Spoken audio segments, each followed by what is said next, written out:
Symposium. Stay safe and keep healthy.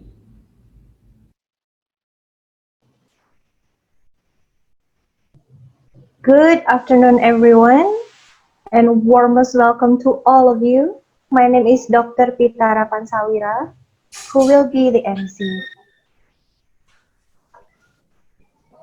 We all know these are really difficult times for all of us due to COVID-19 pandemic.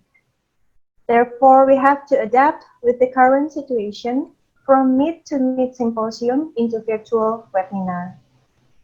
However, fortunately for us, advanced technologies enables us to establish our first Nutri Virtual Symposium 2020 with this year's topics: Nutrition Battling on Pandemic COVID-19, How to Survive.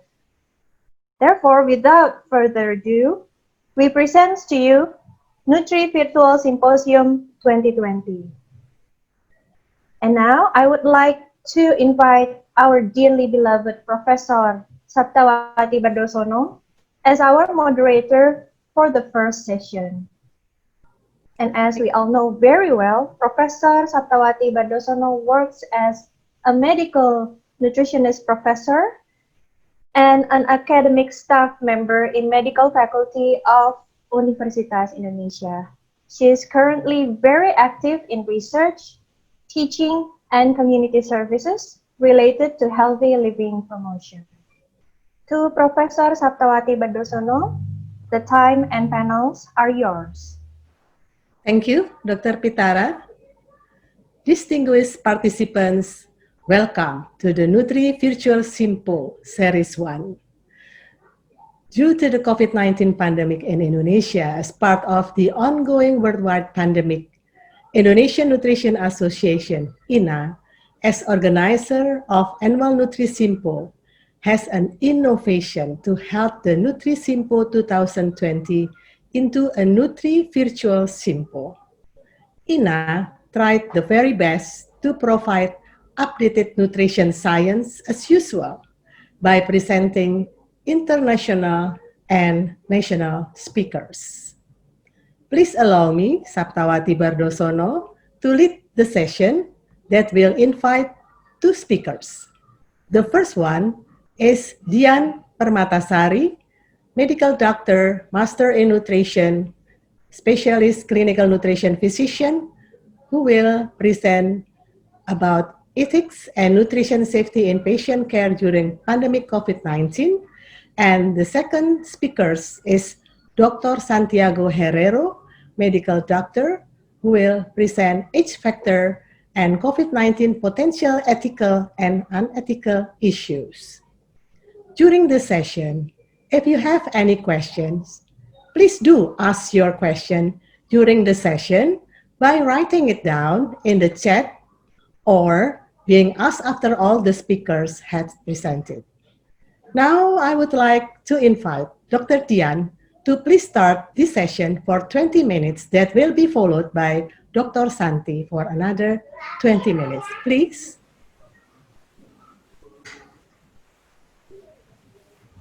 Dr. Dian. Okay, thank you, Prof.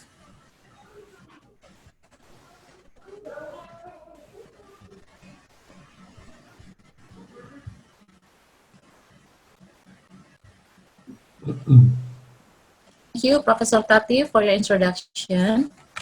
First, I would like to thank you to Indonesian Nutrition Association for inviting me to this virtual symposium. Then I would like to apologize to you all before because I'm going to present my topic in bilingual language, English, and a view of Bahasa Indonesia. Today, I want to share about the ethics and nutrition safety in patient care during pandemic COVID-19. As we all know that the number of COVID-19 incidents continues to increase. World Health Organization data shows us until yesterday morning that there are more than 26 million confirmed cases and about 800,000 deaths globally.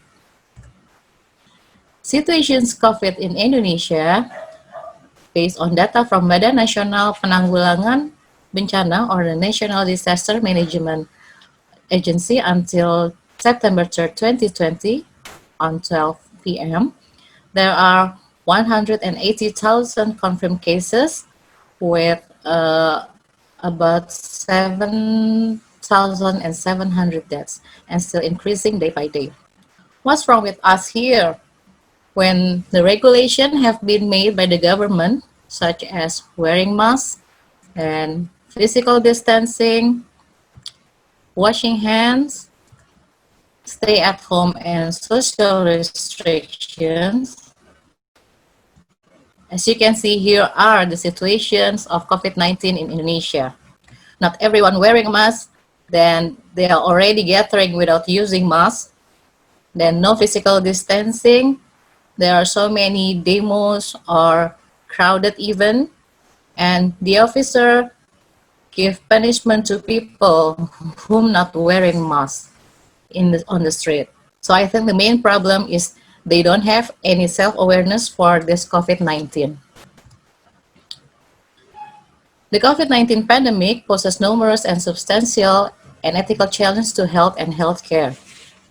Debate continues about whether there is an adequate protective equipment, testing and monitoring, and about when a vaccine might become available and social restrictions might be lifted. The thorny dilemmas posed by triage and resource allocation also attempt considerable attention, particularly access to intensive care resources should demand outstrip supply. While patients and their public require support, health and social care professionals also need guidance to help navigate the ethical challenges.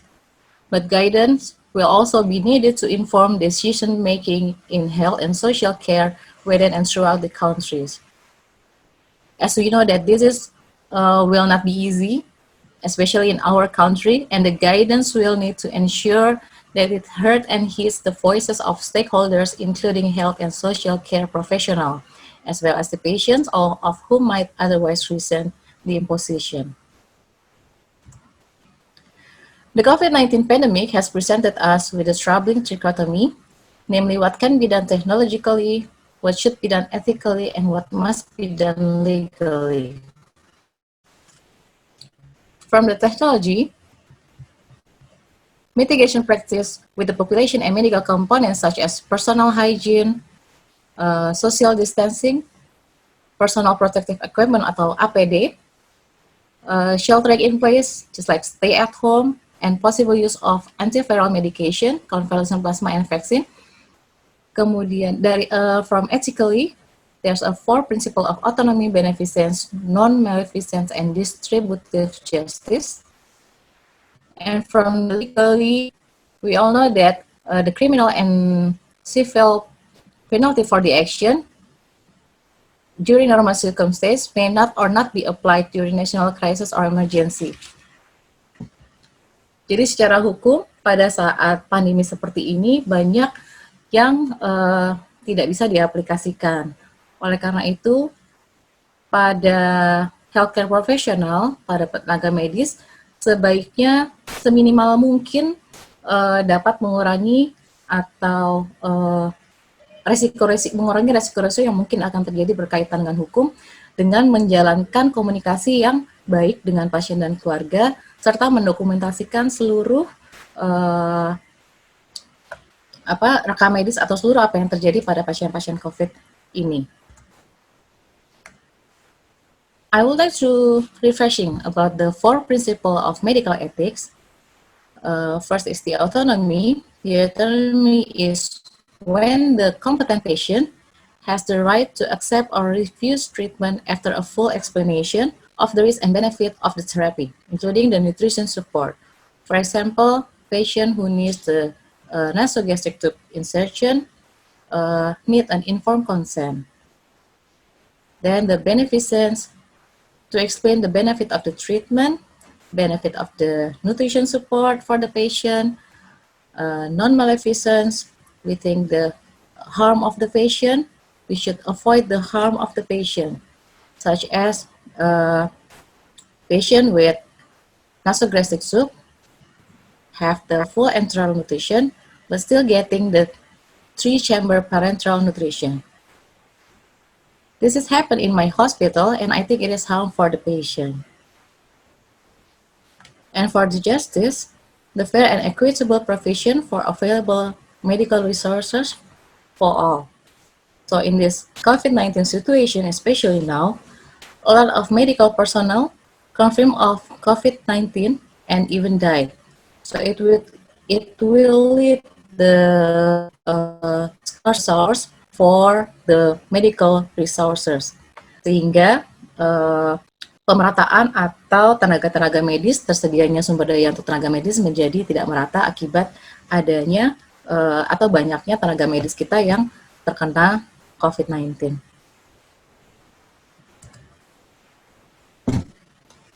The COVID-19 pandemic has catapulted us into a situation in which frontline healthcare professionals are facing the need to make difficult rationing decisions.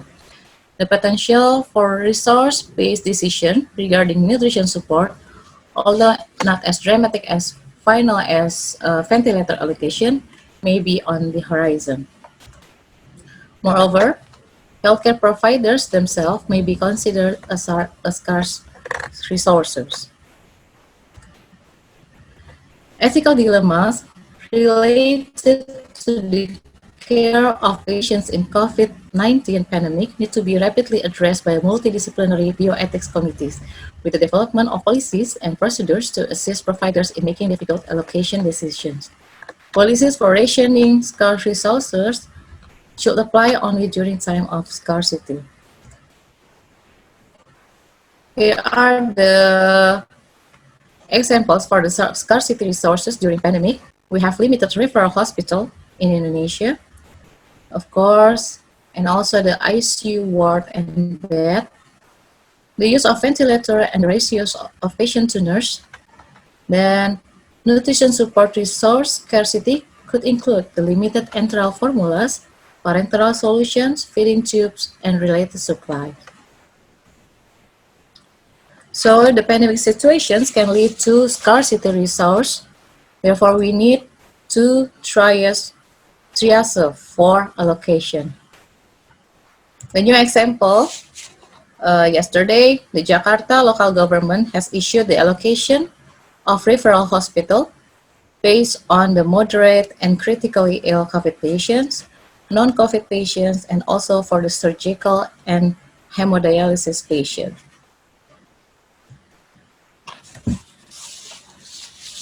We know that infection and malnutrition has a vicious cycle as well as COVID-19. COVID-19 patients present shortness of breath, coughing, nausea, loss of appetite that lead to decreased nutrient intake.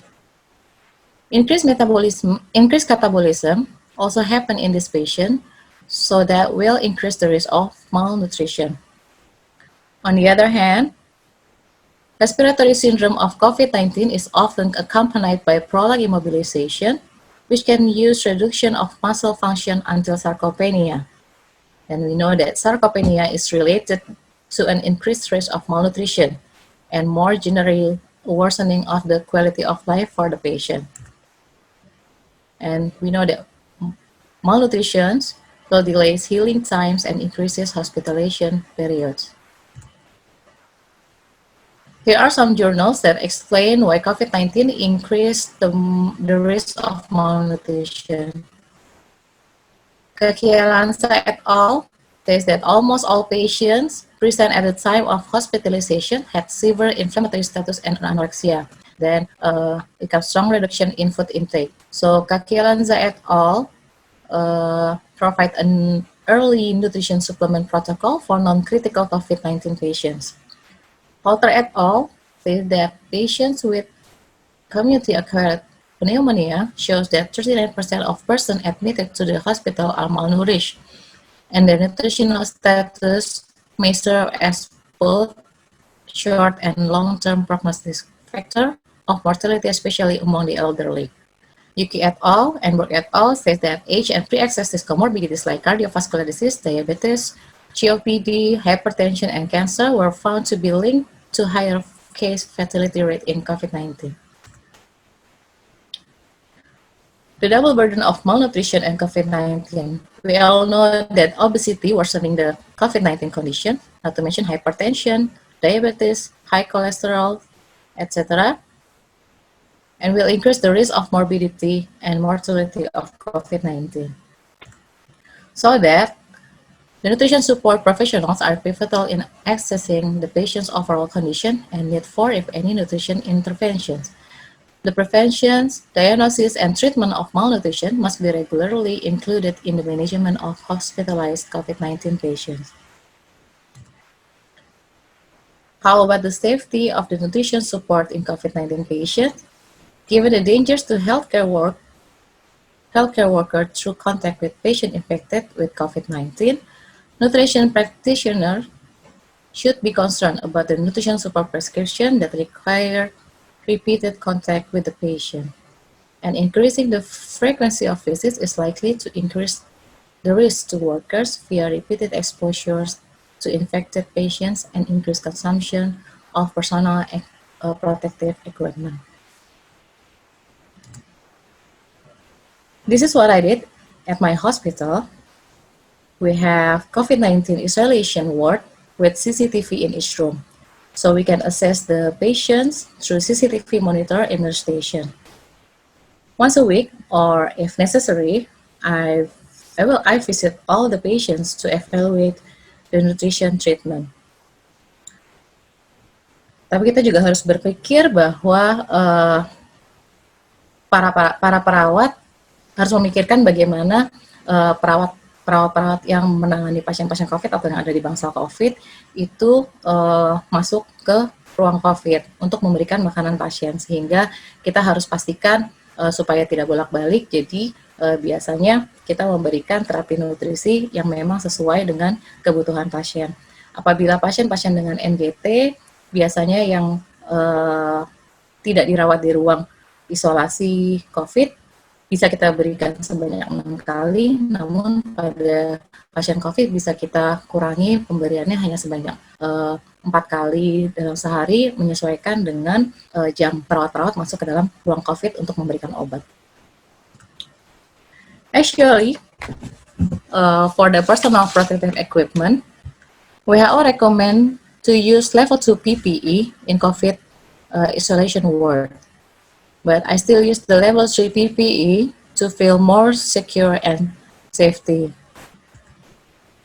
The nutrition support professionals can recommend changes in volume, composition, and routes of nutrition support. So we can help the cluster care to limit how many times a nurse must go in a room of a COVID-19 infected patient to accommodate limited or no resources. Nutrition support professionals should also be involved in the process of scarce nutrition support resource allocation. For example, if a hospital has a fewer numbers of enteral nutrition pumps or supplies, then there are patients requiring pump assisted feeding, so we need guidance on enteral nutrition pump allocation. Enteral nutrition pumps may need to be prioritized for the patients with critical illness who cannot safely receive ultra-low gravity or intermittent feeding.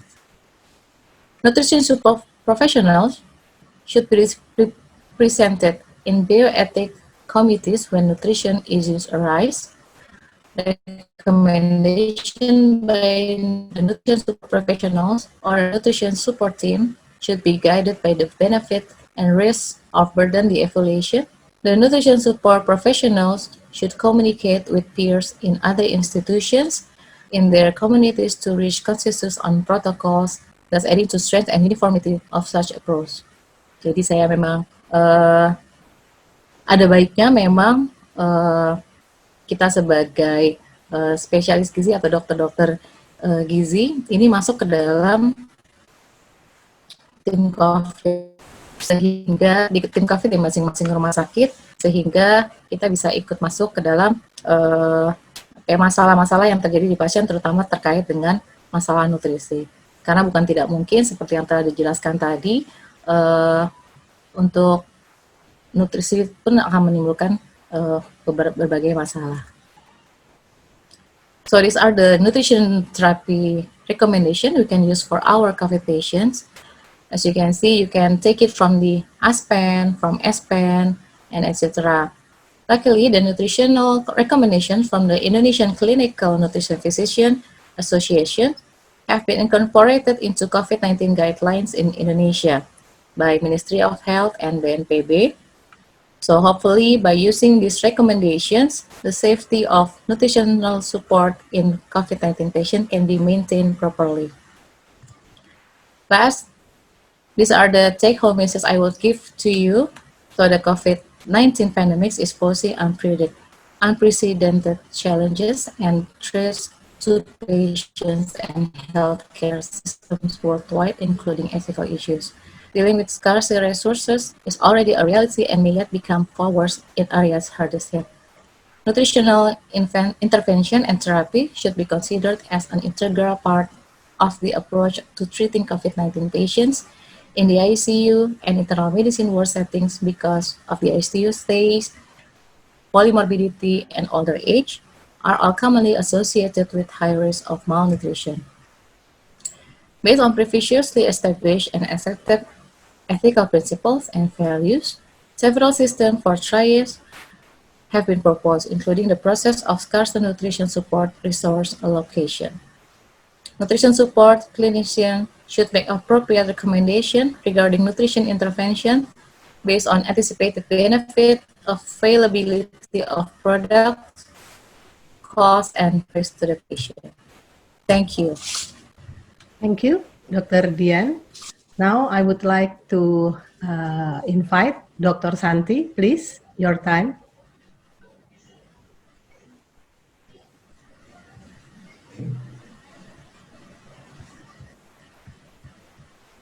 I'm trying. Good morning, everybody.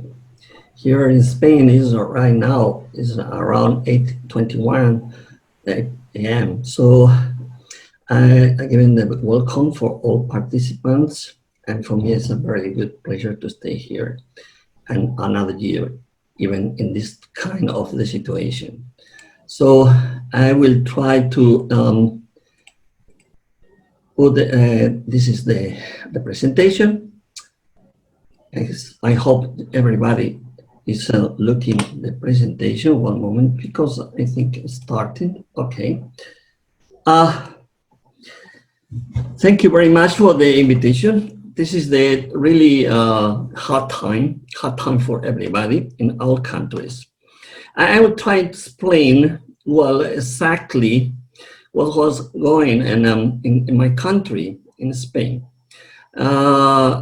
Was very hard, but I need to explain well, because sometimes we are looking to give our best what was going well, but most of the time we need to also explain what was going bad, because most of the things sometimes is really very difficult. In most in this time that is not any evidence about of the follow of this kind of patients. So I think I need to talk about of the age factor. The age factor was very important in Spain, and there are potential ethical and unethical issues. So in Spain was terrible, because we have having most of the bigger problems in the country. But for introduction, it is necessary to understanding well what is the definition of elderly, because right now we need to understand well who is older and who is not older. According to WHO, the World Health Organization, most of the developed countries have adapted the chronological age is 65 years and above, and definition of elderly or older patients. Even the United Nations, they are saying that more than 60 years will be referred as the older population of elderly. And when I have seen this, I'm feeling older right now. So this is when it's necessary to explain well exactly what's going on. One of the things most important is to know that the countries, this is the top of the countries that the highest average life expectancy. So in 2018, the first country more life expectancy was Japan. There was a ranking of the 83.7 years. So the second was Spain. And in 10 years, in 2013, the first country will be Spain. So it's expected around 85 years old, the average of, so I mean that many people older. That it's important to know also that in the last, for example, in 1961, most of the median age was 29 in my country. In most of the countries also, they are very younger.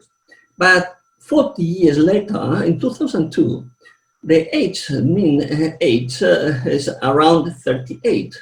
Now in 2020, it's around 40, 45. And mean that in another 40 years, the mean age in Europe will be around the 50s. In my country, very high people, they have 51 years old. That means the population is increasing of the age. That means that we need to do something because this is the range of the age is very important. So this is explanation about of the efficiency of the countries in the health system. We need to know that, for example, in my country, the 99%, near to 100% of the Spanish population, the system covered everything. That means it is the third country in the world with the best efficiency. But the efficiency means better. What about the deficits? Because sometimes we need to have a little confusion about this. This is, for example, what will happen in the COVID in my country.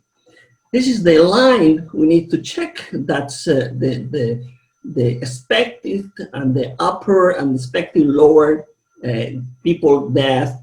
There's the normal situation because the COVID was started in February.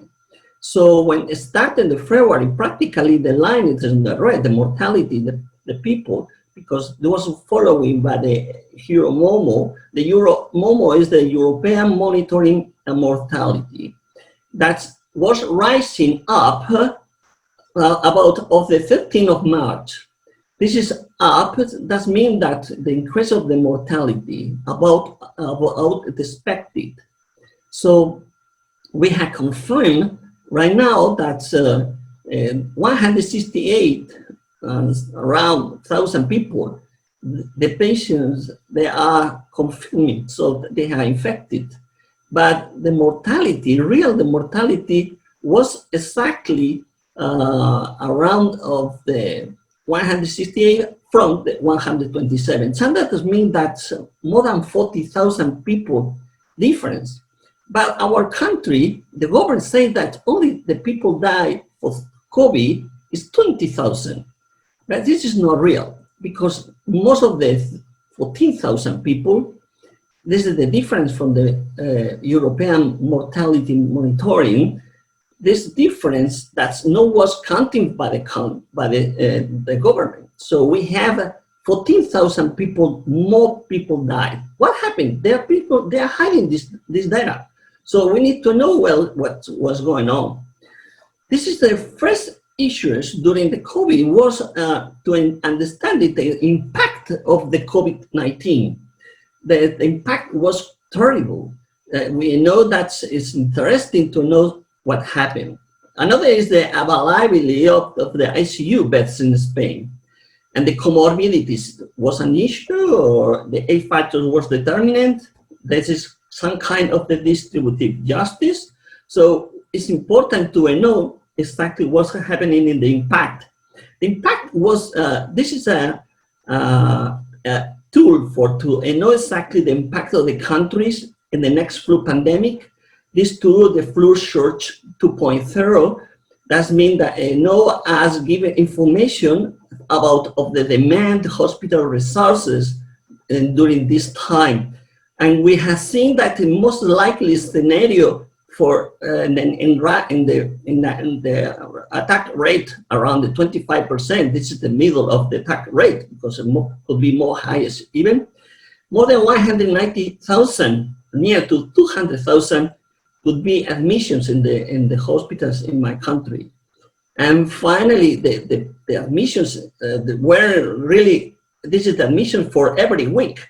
And the sixth and the 7th week is the top of the admissions. So around 30,000 admissions. So it's important to know that the impact was terrible.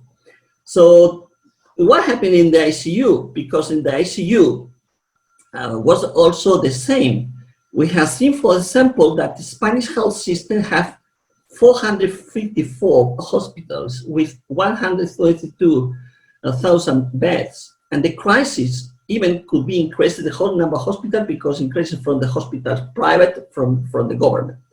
So this is important, that could be reached 153. Also, having this number of beds, the hospitals beds, is not enough for this crisis.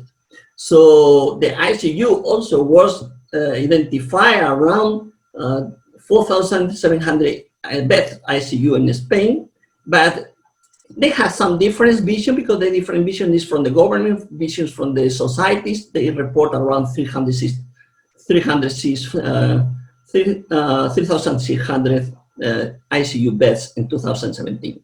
So exactly in the middle of the outbreak, we have more than 184% of the needs of the ICU. So we are always, the needs of the ICU are very low. This means that people need ICU, but it's impossible to cover everybody.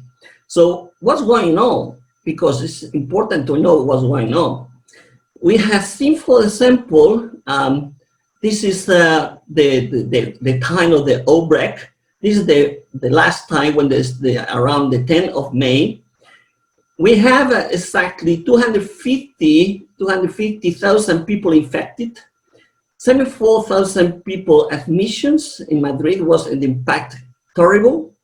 And the ICU admission ran around 7,695. So most of the 100% of the ICU demand. So the death were 20,500, and the healthcare providers is unbelievable, but we have more than near to 57,000 people healthcare infected, and 72 of them, they die. So I think it's the first country in the world that more people, more healthcare providers, they are dying. So it's a terrible situation, and we need to know very well what's going on. This is, for example, in China. Then China was started, for example, that they have, for this kind of impact, they need to construct several hospitals, and they construct in two weeks 2,600 beds in 2 facilities. So in Spain, for example, was different, because in Spain we are going to construct more hospitals. We have the IFEMA in Madrid, the Feria of Madrid. This is the 240,000 square meters exhibition space, and 3 exhibition halls and 2 convention centers, and these were reconverted in hospital. So this is interesting, because was done exactly in 17 hours was opening, and was exactly given the support for the city. Madrid was absolutely in the first day opening. More than 3,000 people were waiting for the bed in Madrid. So we, with this data, we know that it was terrible and was exactly a mess. Was this terrified? The people absolutely. I think it's the people, they don't know exactly what's going on, because it was incredible, no? So what are the ethical issues of the aging during the COVID? Because we need to know that what happened with the elders. Italy has limited the admission to ICU to the older patients. Were recognized for several intensivists in the media, but not in the guidelines.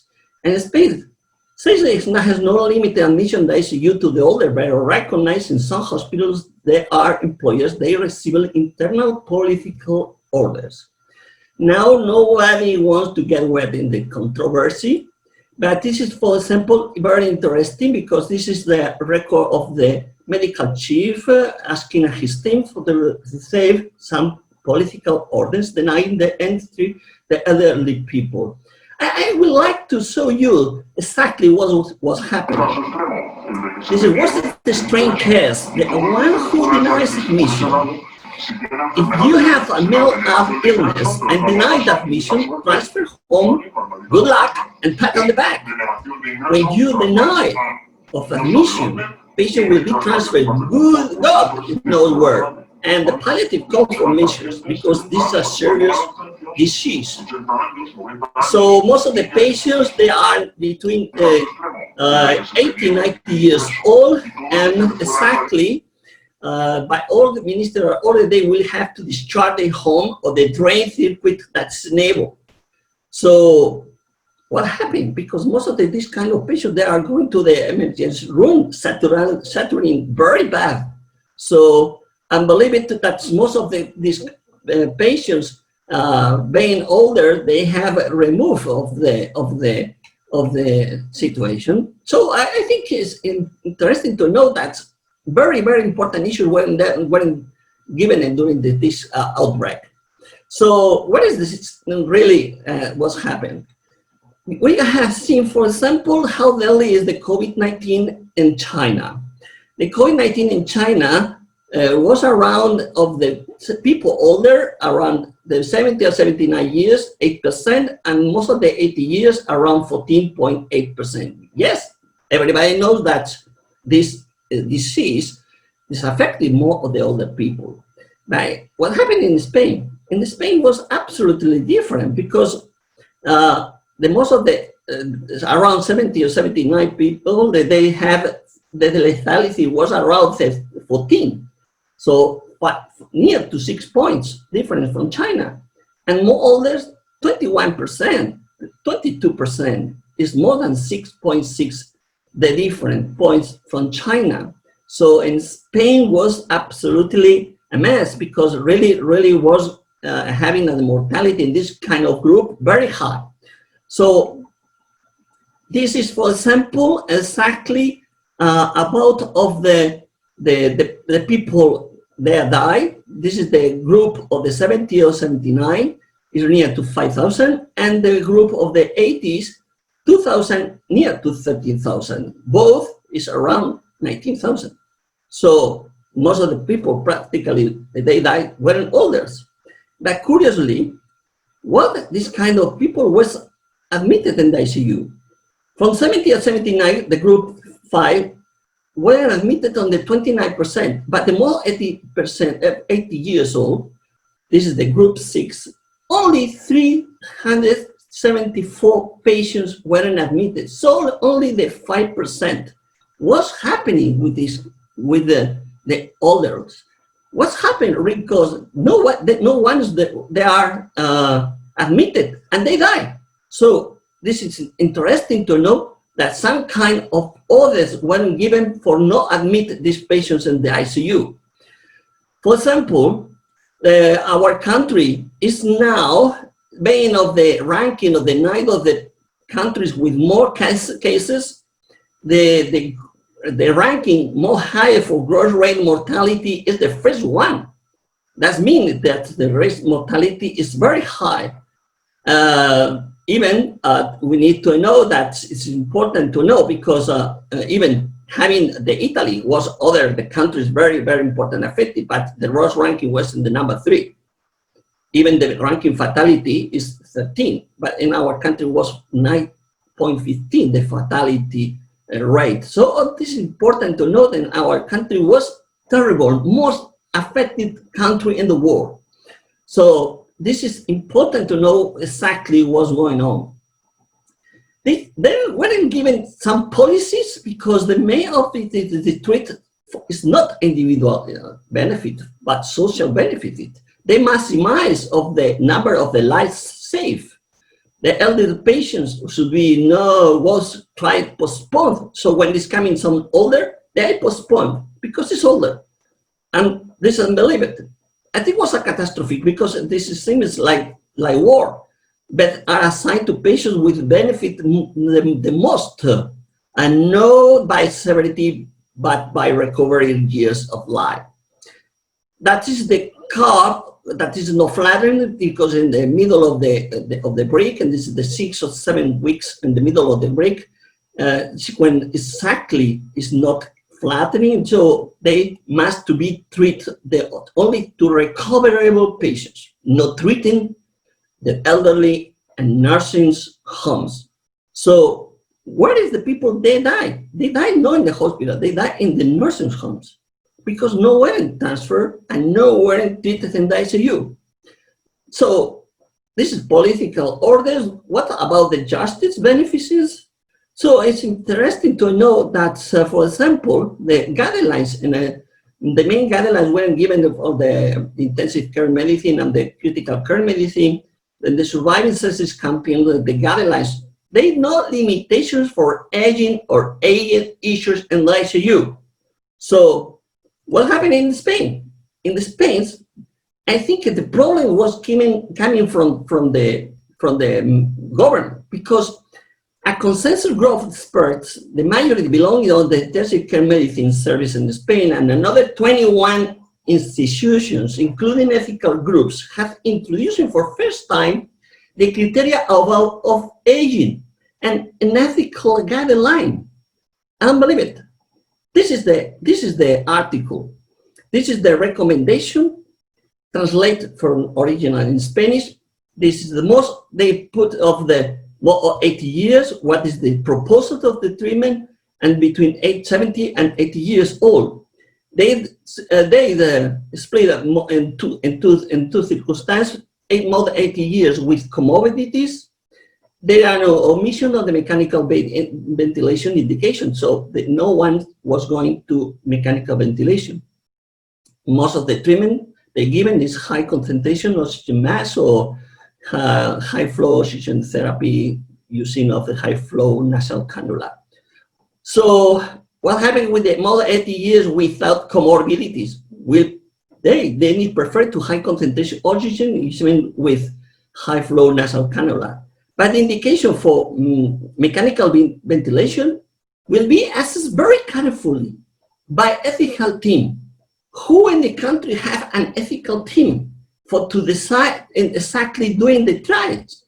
Because the trials in the most of the hospital, no one have an ethical team to decide this is older, this is need to know exactly how much comorbidities, blah blah blah. So this is important to know that it's necessary to understand well what's going on, because most of the patients weren't exactly guidelines to be treated for years old. So what is the definition of the comorbidity? The definition of comorbidity exactly is that the presence in the one patient, the two or more medical diagnosis disease in the same. So this is establishes and widely recognized criteria was given for Alban R. Feinstein. And with aging, the presence of the comorbidity increases markedly because you are having more years, you have, yes, everybody have more problems, no? And what is the question? In Spain, for example, this is the National Institute of Statistics about all the comorbidities by age range. Most of the people, they have some kind of the problems, the rheumatic patients, hypertension, bad circulation, heart disease, cholesterol, diabetes, or COPD. This is the other comorbidities, but they don't have most interest because the most important, they are this kind of the comorbidities. But what happened? Because sometimes other patients, they are really, really healthy, and older people healthy, and they have nothing other important comorbidities.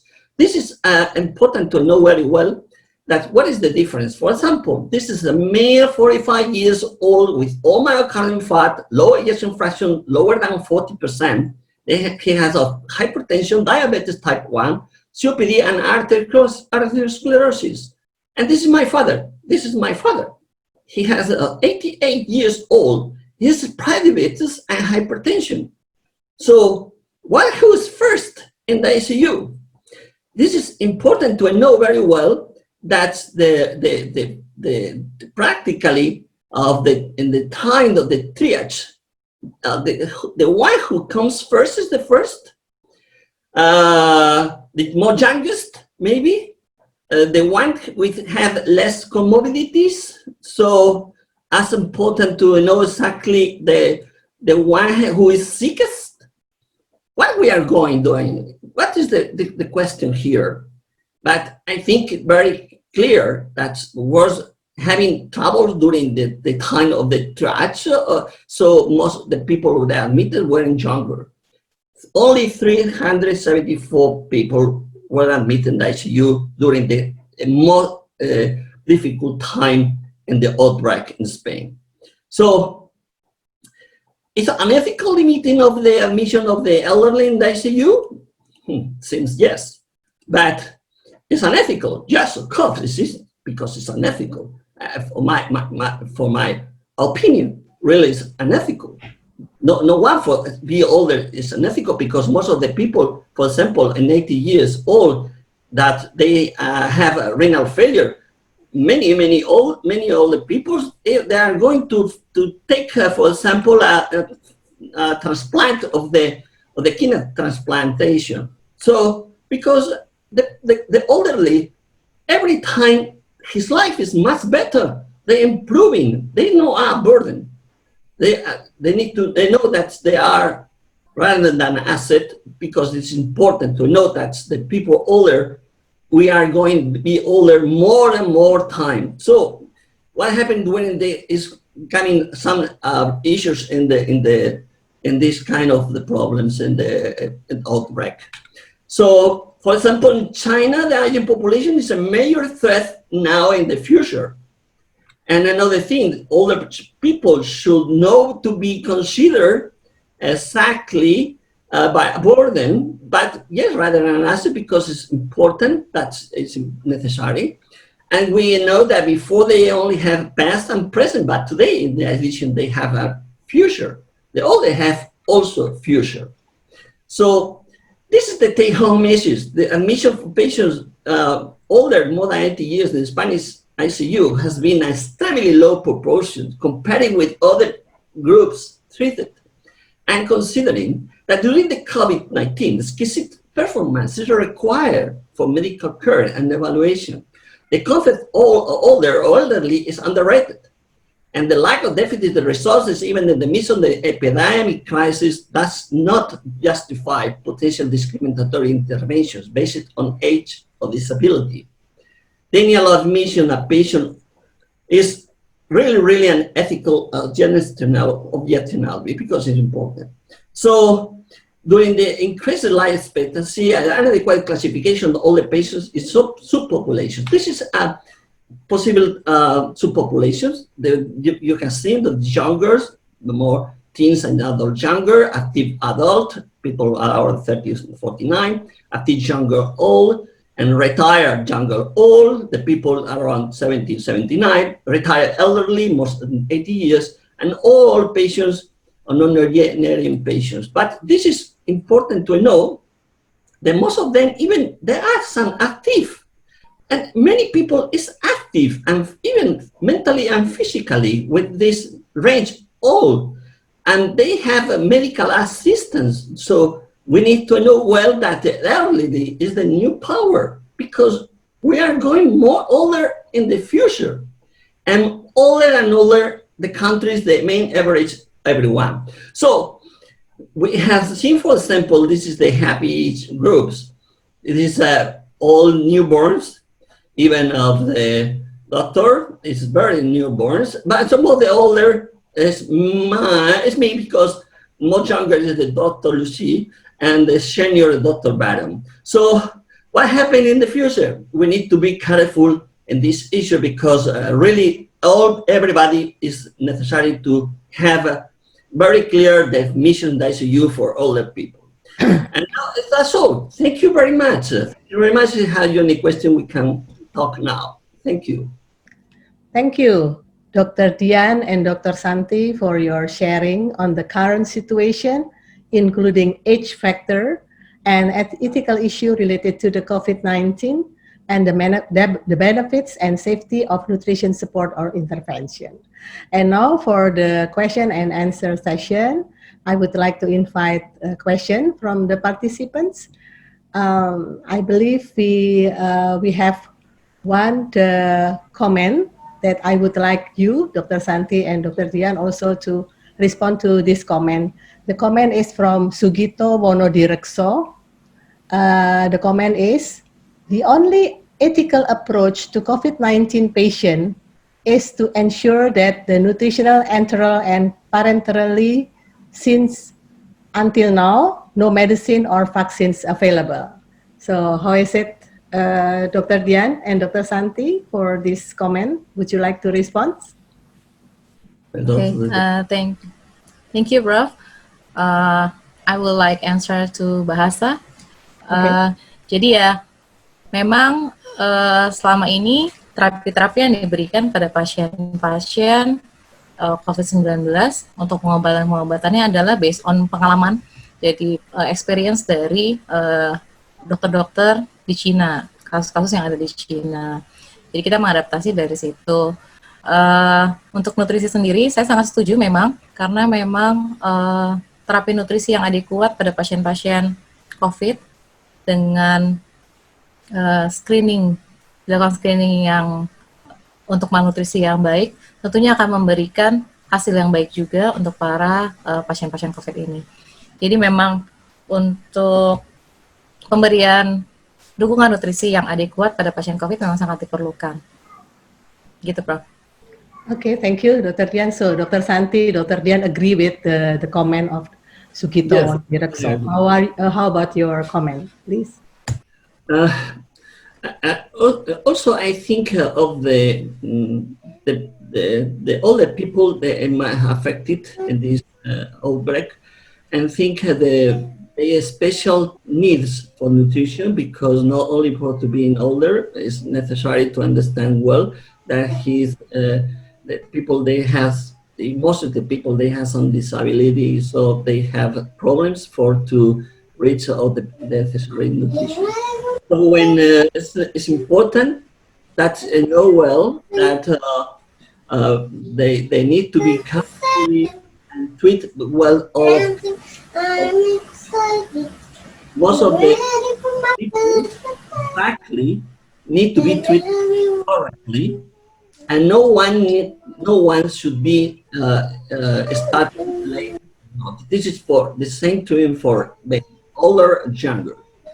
But the needs are very, very important, because the malnutrition is always present in most of them, and this is one problem we have seen in this time, because the elderly have more difficulties to reach the good nutrition. So it's important to start as soon as possible, and when the conditions they are feasible, it is necessary to treat well in all circumstances. Thank you. I believe there is a raising hand from Devi Susanti. Would you like to ask question directly, Devi Susanti? Yeah, I would like to ask Dr. Tina. So you have seen special issues in the elderly patients. No, I mean, there's participant named Devi Susanti, I'm sorry. Okay, Devi, would you like to ask question directly?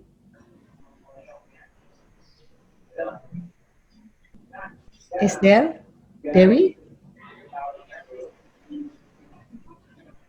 No? How about Ayla? Ayla?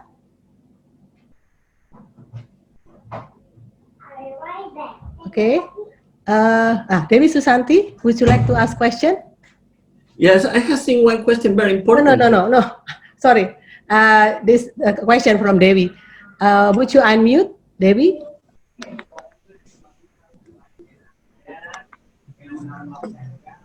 Dewi?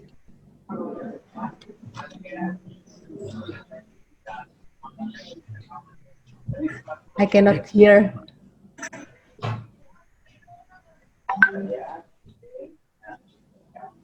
I cannot hear Dewi.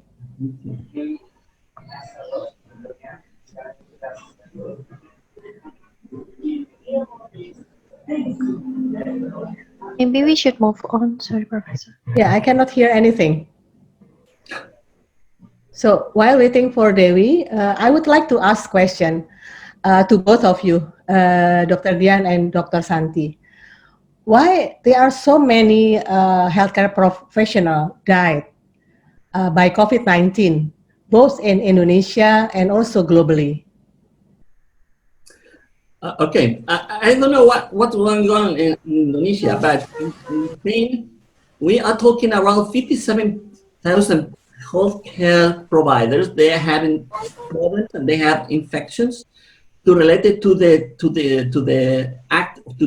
job. Okay, and this is the people that they die is around 72 patients die. So when this is the problem. This is a problem because the measure for the government to save the safety of the entire of the work of the people in the hospital was coming too late.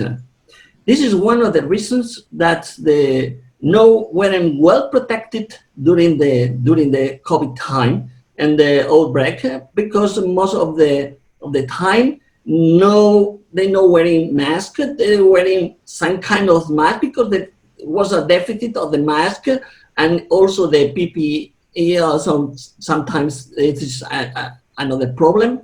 But in the beginning was a problem for the organization. I think they are started to treat or to recognize or to assess the patients too late, and was one of the factors that was going on in Spain. And during this time, I was living in China because I came to Spain in the last month. So I knew all the kind of problems about all the media. But exactly when I have talking with most of my colleagues, they say me that the big problem is everything was coming too late. Okay, thank you. Dr. Dian, would you give your opinion to why there are so many healthcare professionals died by COVID-19 in Indonesia? Okay, I would like to answer in Indonesia in bahasa.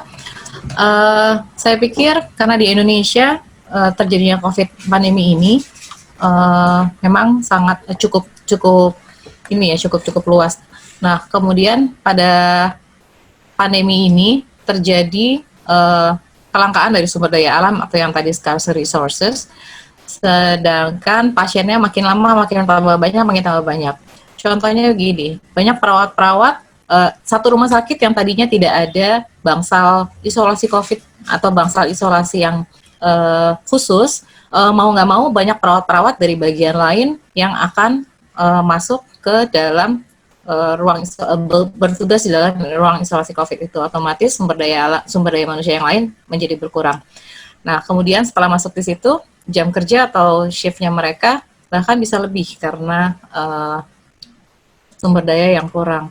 Kemudian jam kerja yang berlebihan itu tentunya akan menyebabkan imunitas atau daya tahan tubuh mereka turun dan akhirnya mereka bisa terinfeksi dari COVID. Belum lagi cara atau penggunaan dan pelepasan APD atau PPE itu sangat berpengaruh pada resiko terjadinya infeksi dari COVID-19 ini. Saya rasa itu, Prof.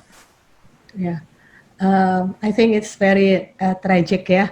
While also in Indonesia, a couple days ago, the director of a big hospital in Kalimantan also died from COVID-19. Yeah. Okay. So, is there any other question from the floor to both of the speakers? To answer. Santi, do you want to say something? No, I would like to answer one question was given during the chat, because I think it's important, very interesting. someone is asking me from Linda De Wanti Yes. to about of the how the reaction from the family patients, old people when triage doesn't not choose to the old people even with no severe comorbid to go to the ICU and to get off the ventilator because of age. This is very good question because yes, you have seen in my presentation that weren't given the orders. The orders weren't very clear. They are coming from the political orders. And most of the intensivists, they don't like this situation because they are really worried to work in this kind of situation. That's when it is coming, for example, in the time of admission. And the time of the triage of the patients, this is difficult to take decisions in this moment. And most of the doctors, they follow the guidelines.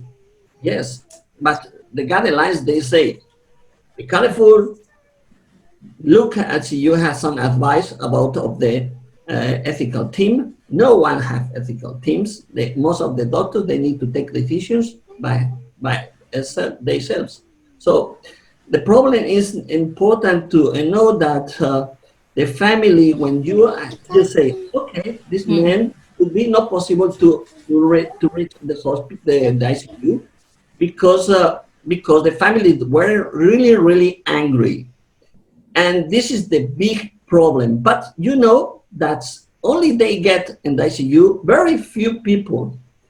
And most of the people, they died on his home, on the nurse's home. So the older people, that is more than 50-70% of the people die is older. That means that they are when die in the nurse's home. So, or even in his home, because this is the problem. And another issue, very important, is when the patients die in the ICU, no one was possible to say goodbye. This is unbelievable. But I think it was that Bapak bukan tuh. Coba keluar. every country. But it's important to know that the families, they are really angry with these situations, and still they are having some kind of the problems with the justice. They are asking for the justice because I think they need to have some official answer that still no was given. Okay, time is up for this session.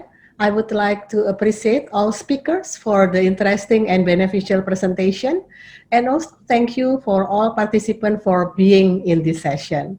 I would like to inform that all sessions in the Nutri Virtual Simpo are recorded and can be replayed on the official website Nutri, www.nutri2020-.com. Big applause to all of us, and please enjoy the following information. Thank you.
Okay. Dear participants, please allow me to continue leading this session on clinical care nutrition that will invite 3 speakers. The first one is Professor Joseph Faron, medical doctor, that will present Med Plus COVID-19 early intervention protocol. Is it effective? That will be presented through his video. And then the second speaker is Niken Puruhita, medical doctor, clinical nutrition specialist physician, that will present early nutrition approach in critically ill COVID-19 patient. And the last speaker is Dr. Santiago Herrero, medical doctor, who will present on how to beat COVID-19, know your enemy well. And I would like again to remind you, if you have any question, please do ask your question during the session by writing it down in the chat or being asked after all speakers had presented. Now I would like to invite the committee to please start the video of Professor Faron that will be followed by presentation of Dr. Niken and Dr. Santi for 15. Sorry for waiting. The video is currently processing.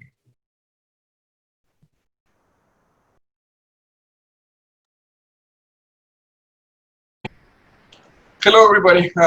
This is Joe Baron from Houston, Texas. I want to thank Dr. Susanto, as well as all the members of the Indonesian Nutrition Association for their invitation. I'm sorry I cannot be there this year to be with you face to face, but I promise I will be there next year. Today, I've been asked to talk about the Math Plus protocol as an early intervention protocol and whether or not it's effective. I have no conflict of interest with regards to my presentation, except the fact that I really like when people call me the COVID hunter, because I've been doing a lot of COVID things. And instead of giving you a lecture on the Math Plus protocol, I wish I could give you a lecture on becoming a COVIDologist, which many of us have had to become, unfortunately, because of this pandemic. So how did this all started and about this Math Plus protocol? So, you know, when we started to see that there was this nasty pandemic coming to the United States, and we saw that the United States was not prepared to deal with this, we created a screening process for patients to have PCR testing. And we did what we call the UMMC drive-through testing. And just to give you an idea, these are kind of outdated numbers, but we have done over 170,000 tests at our facilities, of which we still have a very high percentage of positive patients. 22% of patients continue to be positive, a lot of Hispanics, a lot of African Americans. And probably one of the worst things is that most of the patients that are positive, or 50% of them at least, they are totally asymptomatic. So when we brought this up to the media got very interested in this. And, you know, we were interviewed in a variety of different sources, literally all over the world, including Indonesia, several different newspapers and other important areas, because they were seeing that we were doing something that was different. We were making our patients smile, for example. We used to put our little happy face on top of our things. And we actually recognized that our patients were doing better. For example, look at this woman. This is a woman that has colon cancer metastatic to the lungs. We treated her with the Math Plus protocol because of her COVID, and she left the hospital in one piece, and now she's undergoing chemotherapy. So we really like what we do, and we think we have gotten it to a science. So when people ask me, how do I manage COVID? I tell them, you know, look, what I do today is not what I was doing 10 weeks ago. So you need to understand that maybe next year when I come and talk to you about something, maybe even related to this, I may tell you something completely different. This is a very rapid and evolving concept. We know that COVID affects your cell by a variety of different mechanisms. And there are several areas where you can actually find a target for it. But the Math Plus protocol has a target that is directly related to the cytokine storm. These patients have a huge release of cytokines, and these patients have this nasty cytokine storm that kills them by two mechanisms. Mechanism number one, inflammation. Mechanism number two, thrombosis. And ever since the time of Dr. William Osler, you know, that famous father of medicine that we have known, we've known that patients who have an infection and die of infection, they don't die of the infection, they die of the systemic reaction of the body to the infection. So what we do in our patients, we have a step one approach, you know, so step one is identify how bad the lungs are. Step two, get imaging. Step three, identify whether or not they have thrombus. Remember, you have inflammation and coagulation. So for example, in this patient that has a huge right pulmonary artery clot, we know that the clots of these patients are extremely important. Why? Because they have high fibrinogen, they have a high D-dimer, they have an elevated prothrombin time. This reflects an inflammatory disease, an increase in your factor VIII, an increase in your von Willebrand factor. We know that if your D-dimer is 4 to 6 times normal, your chances of dying are very, very bad. We also know that a lot of these patients have clot in their legs. And if you do ECMO or you do anything like that, I mean, you can even get the circuits to get clotted. If you have a patient on hemodialysis, the circuit can get clotted. Even despite thromboprophylaxis, patients get clots. This is extremely important. Why? Because these patients have microthrombi and macrothrombi. Not just small little thrombi, they have also big thrombi. And big thrombi that can give them strokes. Actually, strokes that can get them in trouble. Not only that, most of these patients have a lot of antiphospholipid antibodies.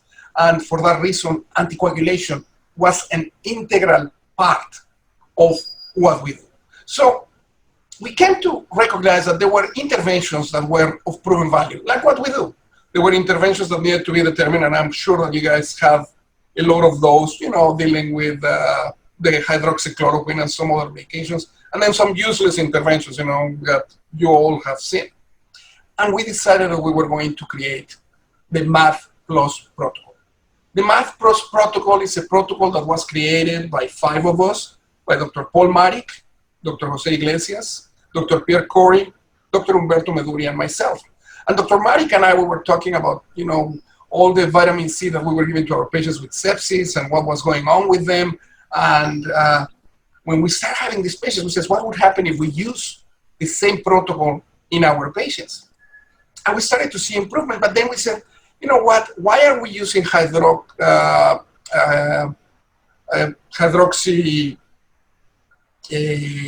of the hydroxy steroids, and why are we not using some other things? For example, we were using Solucortev, you know, which is one of the easily replaceable medications that we can use in our patients with adrenal dysfunction and things like that. It's hydrocortisone. So when we realized that maybe there were other things, then we called in Dr. Humberto Meduri. Dr. Meduri is kind of like the world guru on corticosteroids. And we created this alliance of doctors, and we started using it. And to date, we have 95% survival rate on the patients that we put on the MATH Plus protocol. We have actually published this. This was actually just recently published a couple of days ago, and we have the scientific rationale.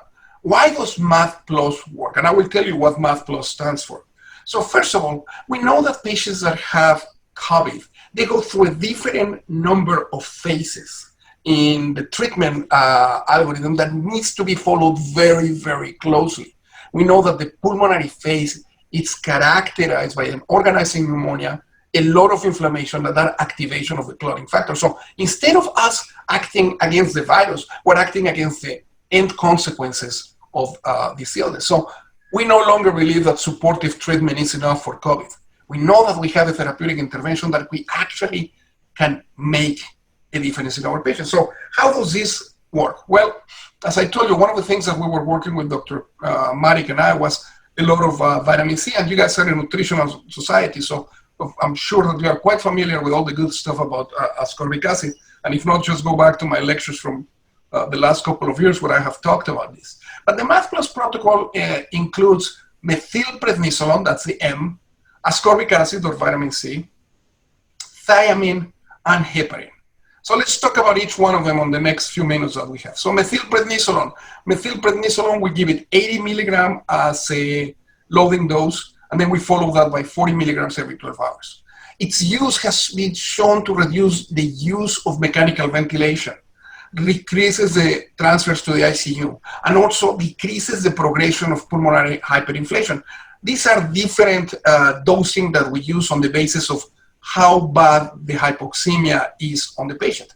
Now you're going to say, why am I using methylprednisolone and not some of the other agents? Well, I'm using methylprednisolone because if you remember, methylprednisolone is an agent that is very good for the lungs. Why? Because it's more avid for the lungs. It goes faster into the lung parenchyma.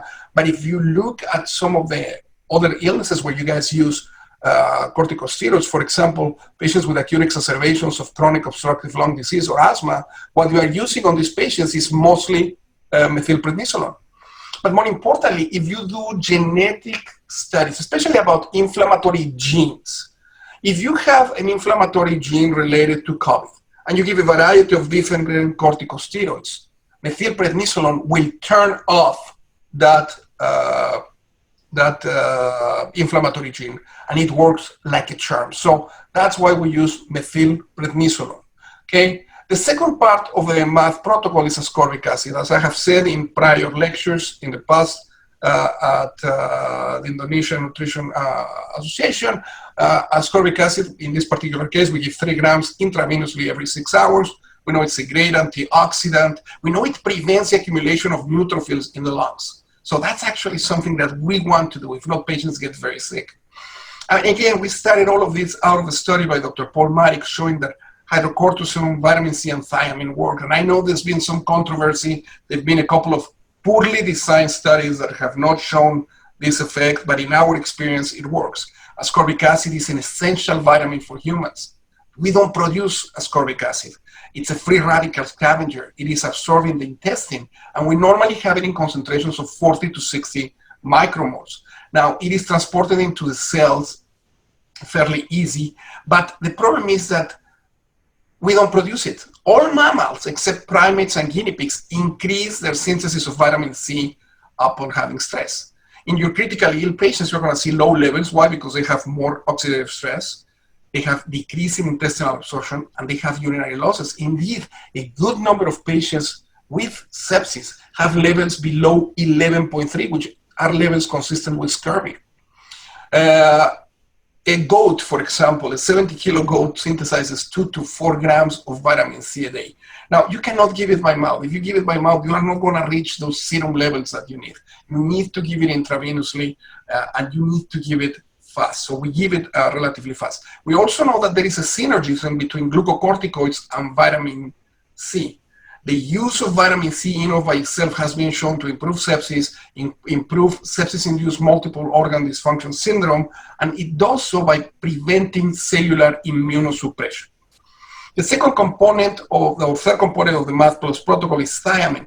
As you remember, thiamine is it's a vitamin that is very commonly deficient in patients with sepsis. It does play an essential role in the Krebs cycle. And in patients that have had septic shock, their thiamine levels were usually deficient. So we give 200 milligrams IV every 12 hours. But not only that, thiamine can also help you by helping you with the clearance of lactate. And it actually improves the mortality in patients with septic shock. And lastly, we give heparin. Why? Because as I said, we have a lot of need for anticoagulation. We give low molecular weight heparin. We give 1 milligram per kilo of ideal body weight twice a day, I'm sorry, because we know that all these patients are having all these clots. So it works. This works. Now, why this dose? Because even the Society of Critical Care Medicine has already indicated that the routine use of thromboembolism prophylaxis is not enough in patients with COVID-19. Now, that's the MAD part. What about the plus part? Well, the plus part includes a few things. It includes the use of agents like magnesium. Why? Because patients that have low magnesium levels tend to have a higher cytokine storm. We give zinc because zinc helps us transport other medications into the cells. We give melatonin, not as a sleeping agent. We give it as an immunomodulator. We know that helps preventing the storm. We give vitamin D because we know that patients with low vitamin D levels tend to have problems with the cytokine storm and have a much worse prognosis. We also give atorvastatin as a statin because we know that these patients have a lot of endotheliitis, so we use it as anti-inflammatory, and we give a little bit of famotidine. In addition, we take care of their oxygenation. We avoid intubation at all costs on these patients. We try to avoid intubation as much as we can. We try to do that in the best possible way. We use high-flow nasal cannula. If we have to intubate a patient, we then put them in prone position, which seems to work fantastic for these patients. We do know that if the patient is awake, we can do awake proning, and these patients do very, very well. So MAD Plus is not just the medications themselves, but it's also the use of, let's not intubate patients, because we know from the data from Italy as well as the data from New York that 80% of patients that get intubated die. So basically it's signing a death sentence for these patients. Now, does it work?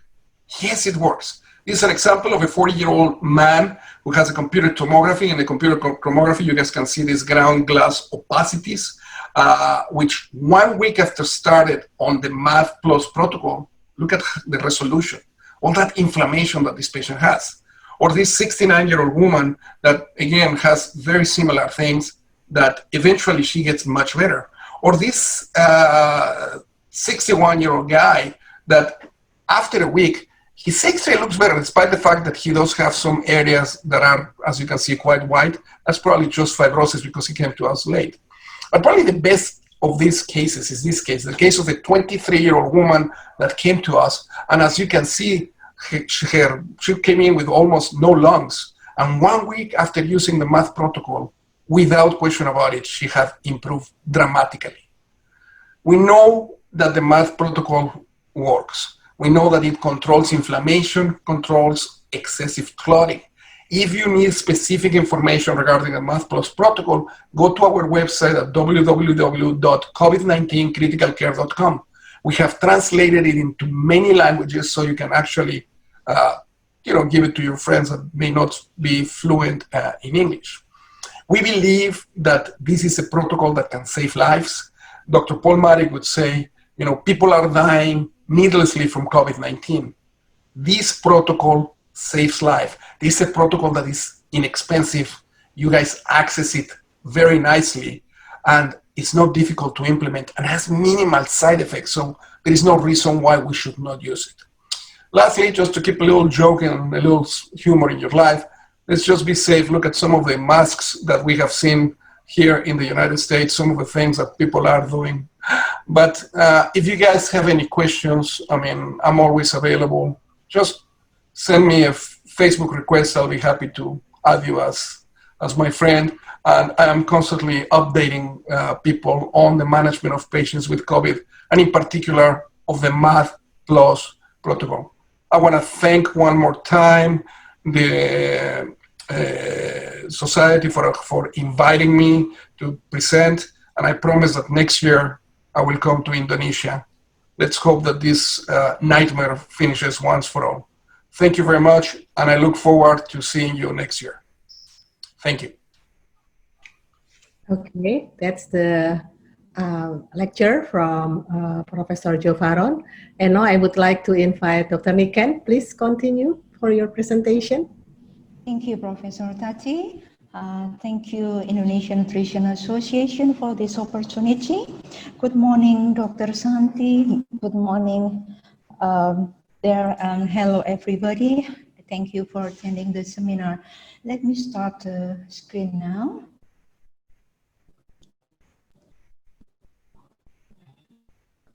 Hold on. Okay. I'm appointed to present the topic of early nutrition approach for critically ill COVID-19 patient. Let me start the slide. So,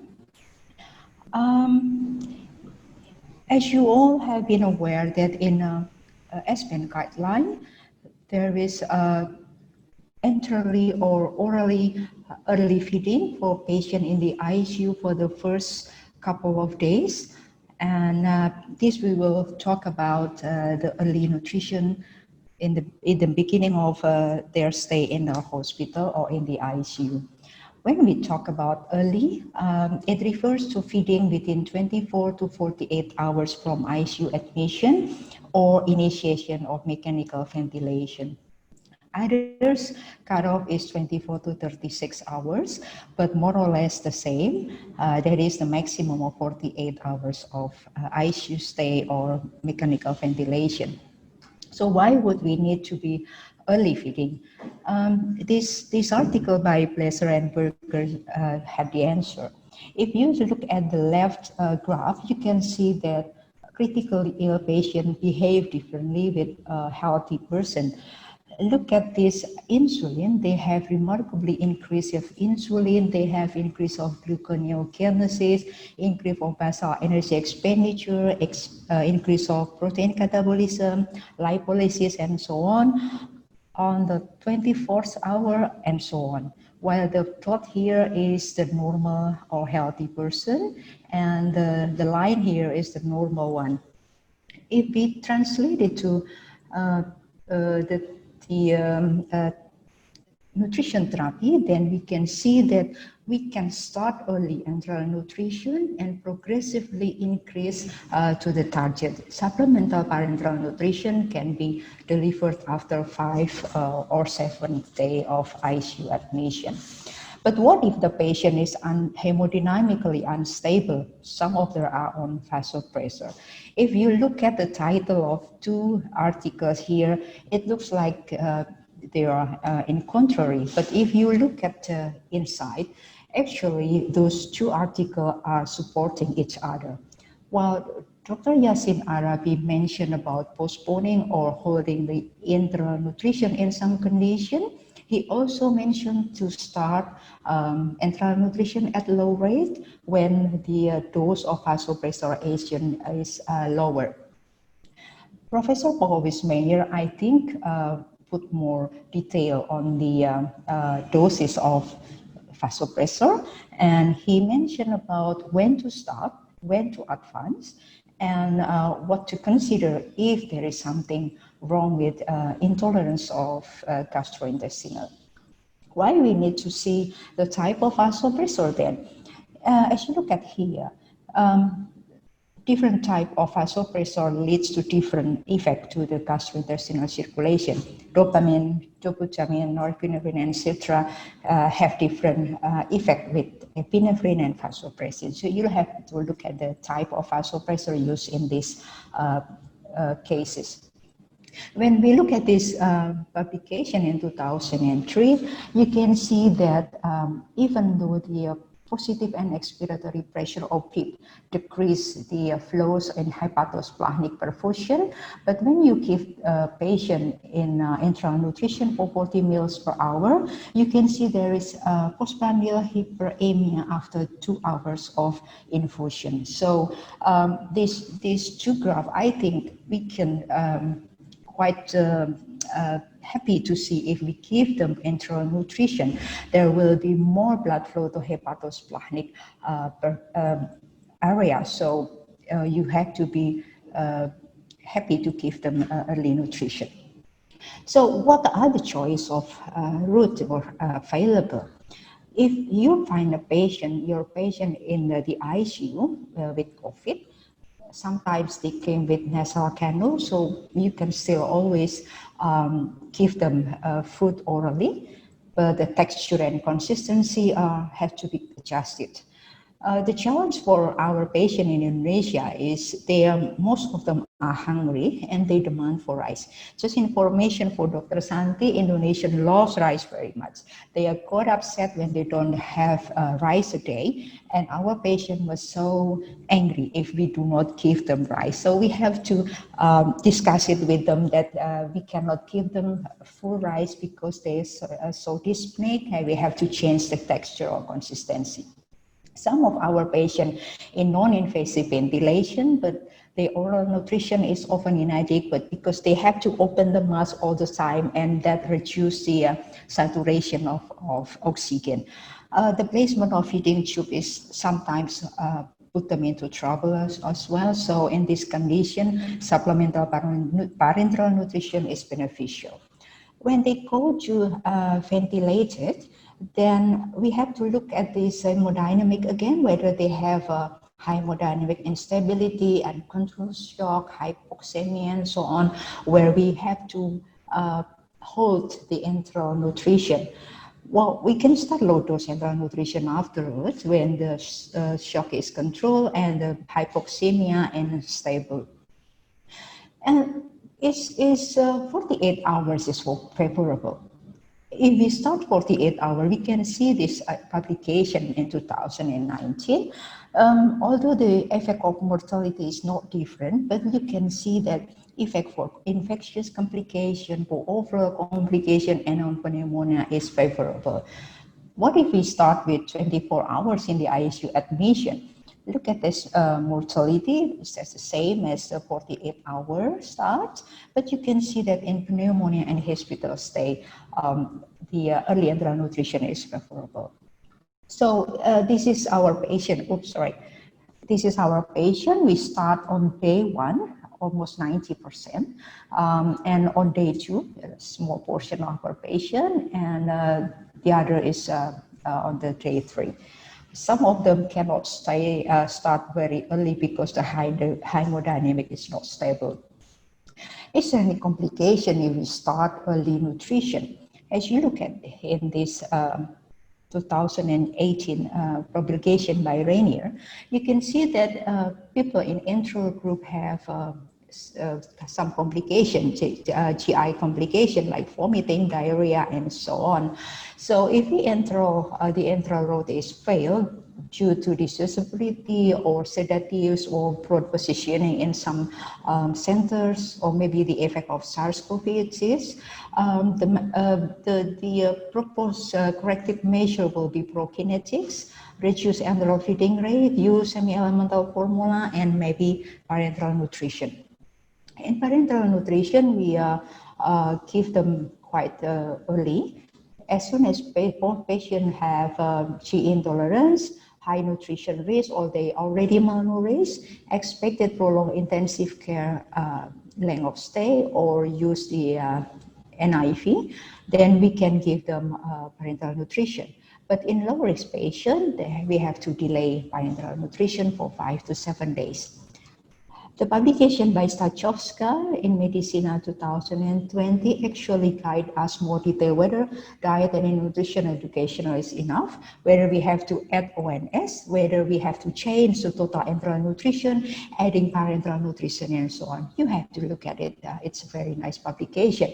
This is our patient, more of about quarter half oral. Usually this is patient with a good condition in the beginning, but we have to check it every day whether they have to change to enteral because they are already intubated, and most of our patients got the enteral nutrition on the first day. So how much to start the early feeding? You can look at the all of the society guidelines, whether in the pre-intubation period or after ventilated, more or less the same. Actually, we have to start low and increase it steadily day by day, depending on the patient condition. A publication by Thibault in Critical Care 2020 have more detail on how to administer the enteral nutrition. As you can see here, we can start 10 to 20 milliliters per hour and increase it steadily. But if they have unstable hemodynamic, then we have to hold the tropic rate. We actually have a couple of patients in that condition. They have to be put on tropic rate because unstable hemodynamics for 3 or 4 days before they pass away. If we want to progressive increase, then we have 10, 15, or 20 to 25 days on the day 4. Here's our patient. As you can see on day 5 and day 2, there are patients who have no intake. As I mentioned to you, maybe their hemodynamic is not stable yet, but we can start with 10 on the first day and then increase it to the second day, or on the first day we can start 15 to 20. As I mentioned before, those patients here usually they have a better hemodynamic, they have better condition, they not too dyspneic, and we can propose the oral food for this patient. So last question would be what to start with. You can start with a standard high protein polymeric isosmotic enteral formula, preferably the omega-3 fatty acid in case of RTS. And if your patient got the gastrointestinal intolerance, then you have to start with fiber-free formula or semi-elemental formula. Formula with fiber can be given after vasopressor dose decrease and GI dysfunction improves. When you choose a parenteral nutrition, then you have to choose 3-chamber solution. It's much better and it's preferred. Use MOF instead of omega-6 soy-based lipid emulsion, where the dose of omega-3 is 0.1 to 0.2 kilogram per kilogram per day. When you use TPN, then vitamin and mineral must be added daily. This is our patient who receive supplemental parenteral nutrition. So it's about 37% who receive supplemental parenteral nutrition, and it starts mostly in day 3, although we also start on the first and second day. One patient was on TPN due to the ileus obstructivus. To conclude my presentation, I want you to look at this Waterfield presentation or articles. This is very nice article. You may want to look at it.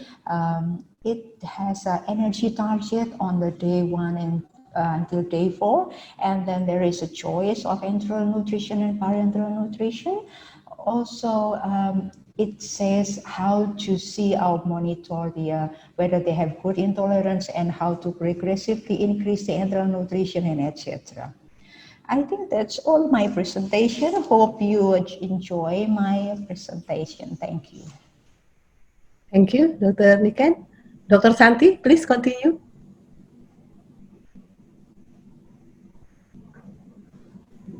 Hello again, everybody. Very nice presentation. The last presentation also, the Dr. Baron is not here, but he did a very good job in Houston. I'm really proud of him. So I would like to show you my presentation. Exactly, I'm talking about let me 1 moment. It's about how to beat the COVID-19 in the ICU. That's important to know very well the enemy. Your enemy is the virus, so we need to know exactly what is doing the virus in our body. So it's interesting to know well and exactly of most of the questions is how does the virus infect to us, no? Everybody knows that the virus is coming from the nose and the throat. So the respiratory tract, upper respiratory tract is the most affected because it's the door, the entrance of the virus. And it's coming from the many people that are having cough and sneezing, so people there spread the virus. So this is very easily because most of the virus they are in the nasopharynx and the oropharynx. So when we are doing of the test for the swab test to do it, always looking of the nasopharynx or the oropharynx to have find of the virus, no? And most of these virus they are finally going through the trachea and they are involving our lungs. We need to know well that also the eyes could be affected by the virus. So it's coming some kind of the conjunctivitis. So it's important to remember that we need to protect well also our eyes. So what I mean of what does the virus infect us? You know that the virus is a coronavirus. This is a coronavirus that has some spike. This spike is the glycoprotein trimer and the nucleoprotein and the RNA genome. So we have another membrane protein, and the virus has enveloped small protein. This is the small protein, and this is the lipid bilayer is involving of the virus. So this is kind of virus. This is always affected to the most important is affected from the lamb. So this is effective mainly in the type 2 pneumocystis. This is the warfare, no? But how does the coronavirus affect us? It's the most important to know that the breath spike of the virus connected to natural receptors called ACE2. Is the angiotensin convertase enzyme 2. So what is exactly what's happening? This is spike has been activated by transcription proteins. This is transcriptions they call the TMPRSS2. This is the transcription that they write in the gene data, so that facilitate the entry of the virus into the cell. And this is binding to the AC2, which is the receptor. So when it's activated by the TMPRSS2, so inside, when it's inside, the virus is developed by the cell's lysosome. But from the moment that the pH change from the acid is when the RNA, ribonucleic acid genome, opens and releases. This is the time when the cell is infected. So this is important to know. This is the starting of the infection, no? And know well what is the function of the ACE2, no? Everybody knows that the angiotensin is primarily coming from the liver, is converted by angiotensin 1 by the renin from the kidneys, and the AC convertase of the enzyme from the angiotensin 1 converts in angiotensin 2. The angiotensin 2 is a very, when it's in conjunction with the angiotensin 1 receptors or the angiotensin 2 receptors, they are really starting of the vasoconstriction. They are increasing of the constriction and proliferation, hypertrophy, increase of the radical os, this endothelium-derived contracting factors, fibrosis. This is one of the things that are more involved in this infection. So the other is when the AC2 is converted to angiotensin 1 and 7.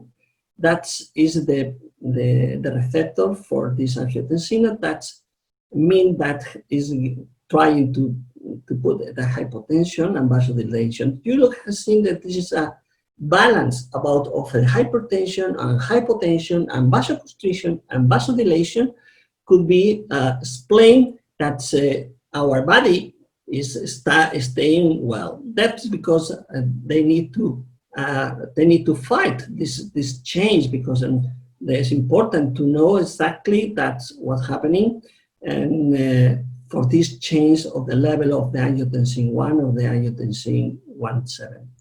So we know that of the 3-1 factors that are coming because the AC2 is a metalloid. The metalloid is coming from the zinc. So we are knowing that the vitamin D3 is important in this state, even the zinc, because like metalloid, and also there are these, the angiotensin 2 receptor blockers. They have very importance because could be precursors of the treatment in the future. So we are knowing that our enemy is interesting to know that we are going to treat. So this is the normal alveolus. The normal alveolus, the type 2 cell, is now affected by the virus. And the virus is affected because this connected to the virus to the type 2 cell through the AC2. And then when the ATHIC, this is the lysosome, when this is infected of the cell, is activating of the monocytes. The monocytes is related to the macrophage, are activated, and the inflammation begins. So the alveolus begins to swell. When this begins to swell is because the affecting on the macrophage function. So the activated macrophage. This is important because this is the industry of the release of the cytokines. So when they are increasing the TNF of the interleukin 1, 8, or the most important in this disease, and the interleukin number 6. So the monocytes activate the macrophages in the basic way of exactly a factory. So to try to compensate this, other anti-inflammatory factors like IL-10, because the interleukin 10 is an anti-inflammatory factor, it's trying to compensate. They are having a fighting between other one cytokines and other. So it's important to know that finally the oxidants of this TNF, they activated the neutrophils.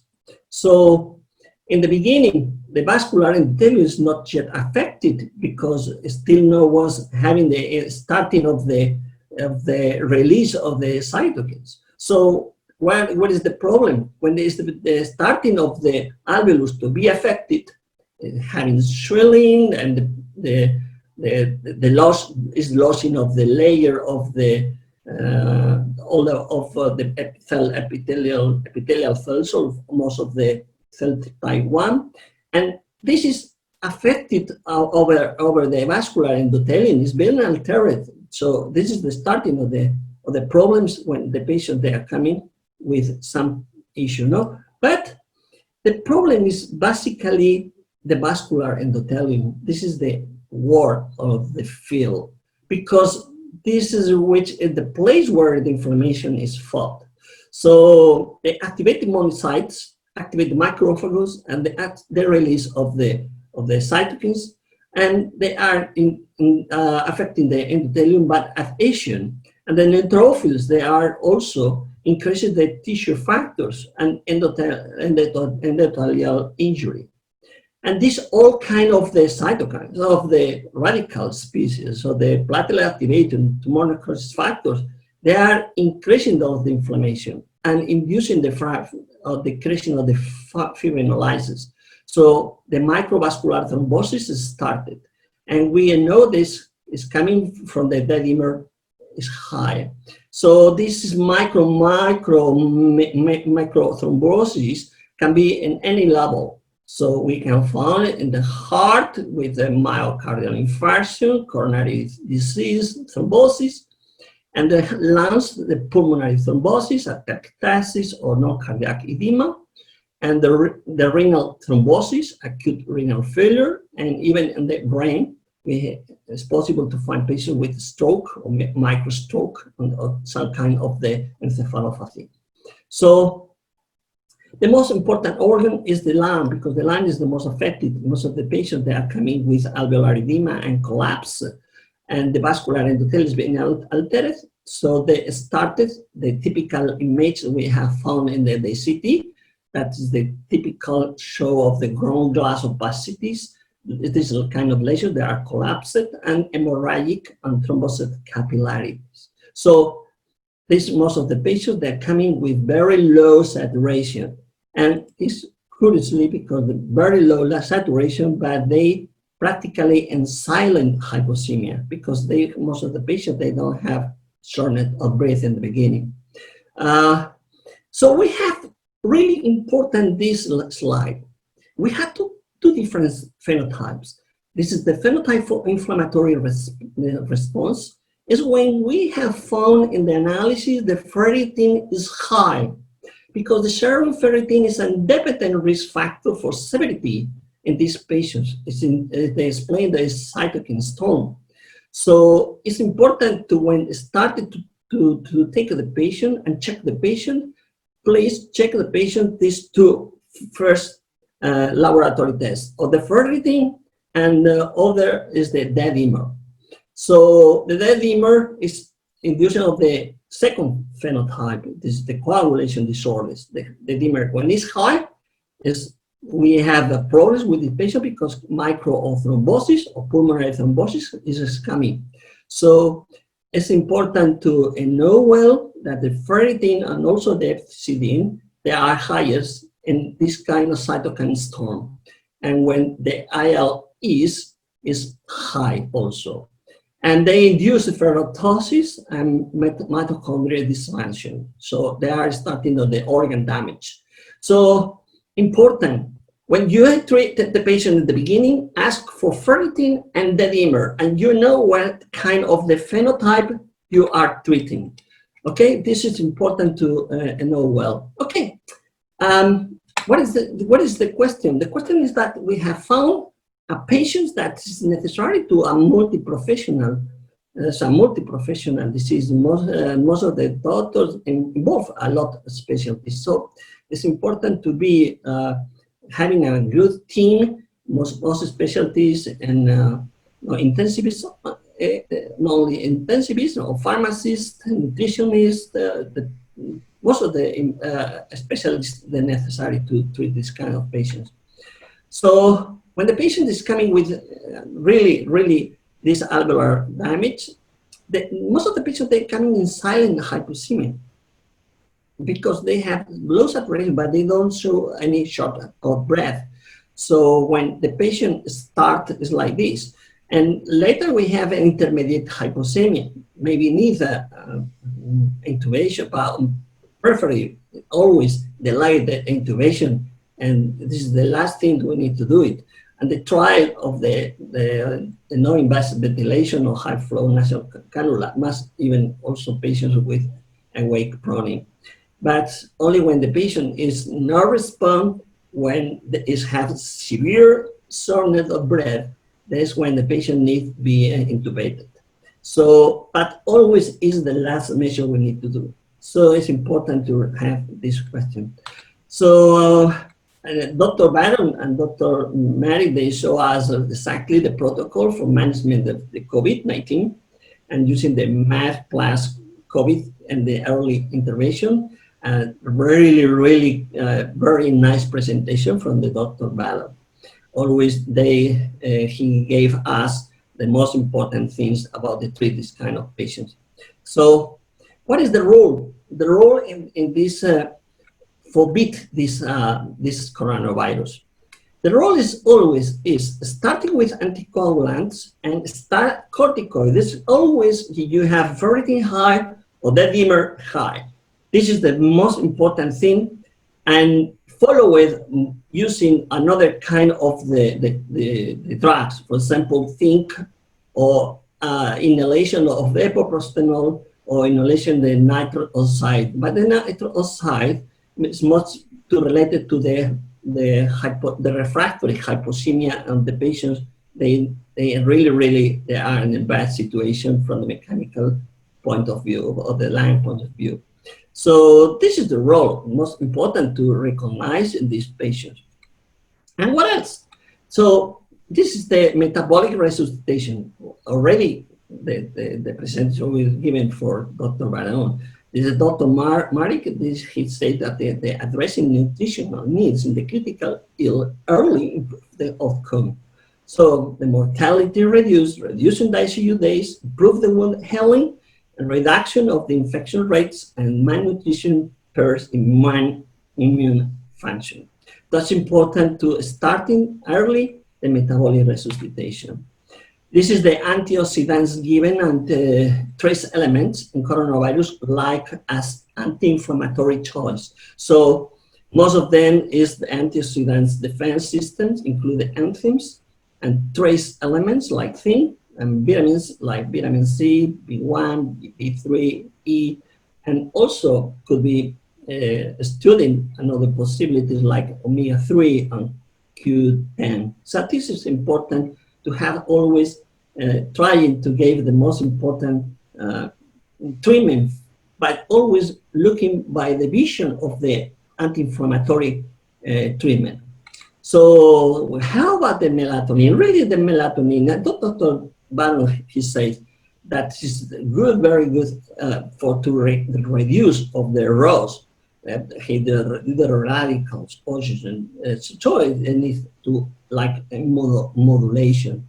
This is the best choice to improve of the mitochondrial dysfunction. Could be given from the beginning. So it is important, this option. About of the steroids, Dr. Bannon, he said very well.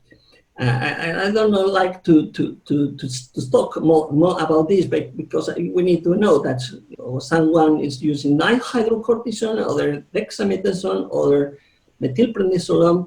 Yes, Dr. Bannon, they say that methylprednisolone is much better for the lung because always was using another kind of the injuries, like for example in the asthma. So we need to treat this kind of patient with the option we have. And not all hospital, not all facilities, they have all kind of the steroids. So it's important to know that the patient is on the phenotype, inflammatory phenotype. You need to start any kind of the steroid as soon as possible. So in the cytokines or storm, we can use the CRT. The CRT, when we are using hemoperfusion, so we can do a clearance of cytokines and given also energy supply and anticoagulation.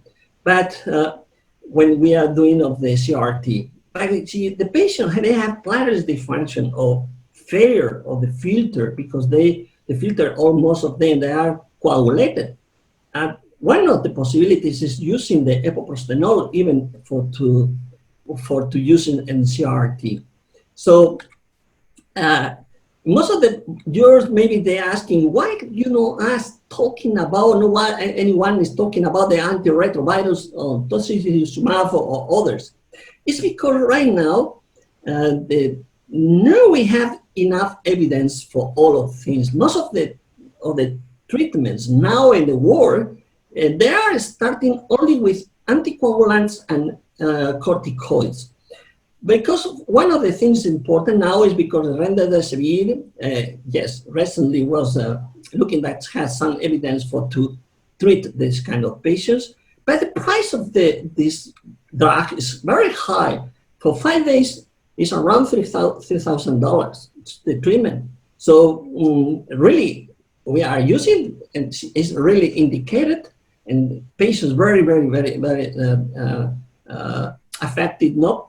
But also the tocilizumab is available in most of the countries, and ivermectin also. So this kind of the treatments, this is, I think, now is in the second line.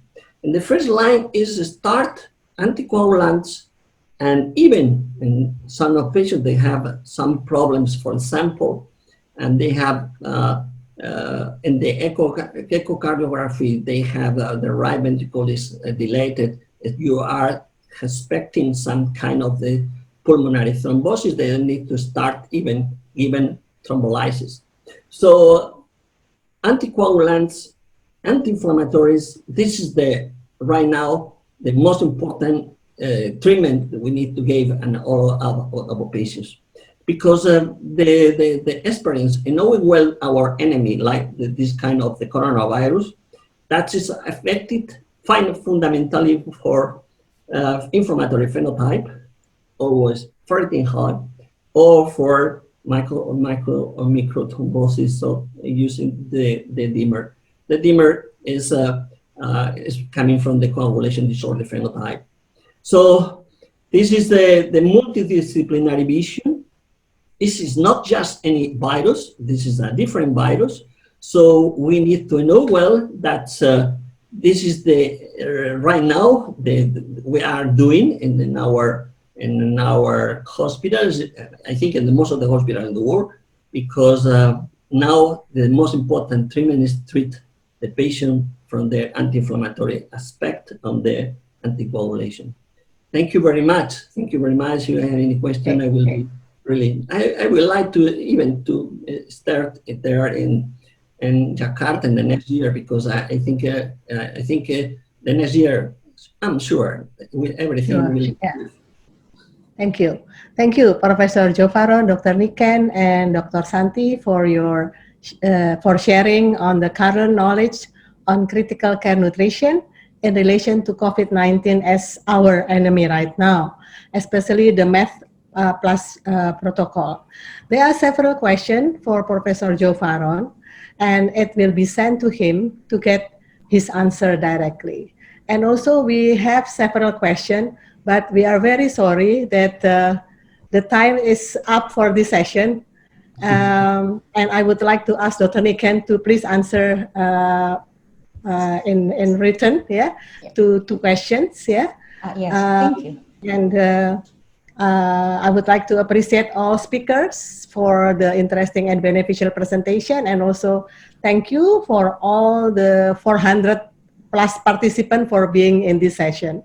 I would like to again inform you that all sessions in the Nutri Virtual Simpo are recorded and can be replayed on the official website Nutri, www.nutri-2020.com.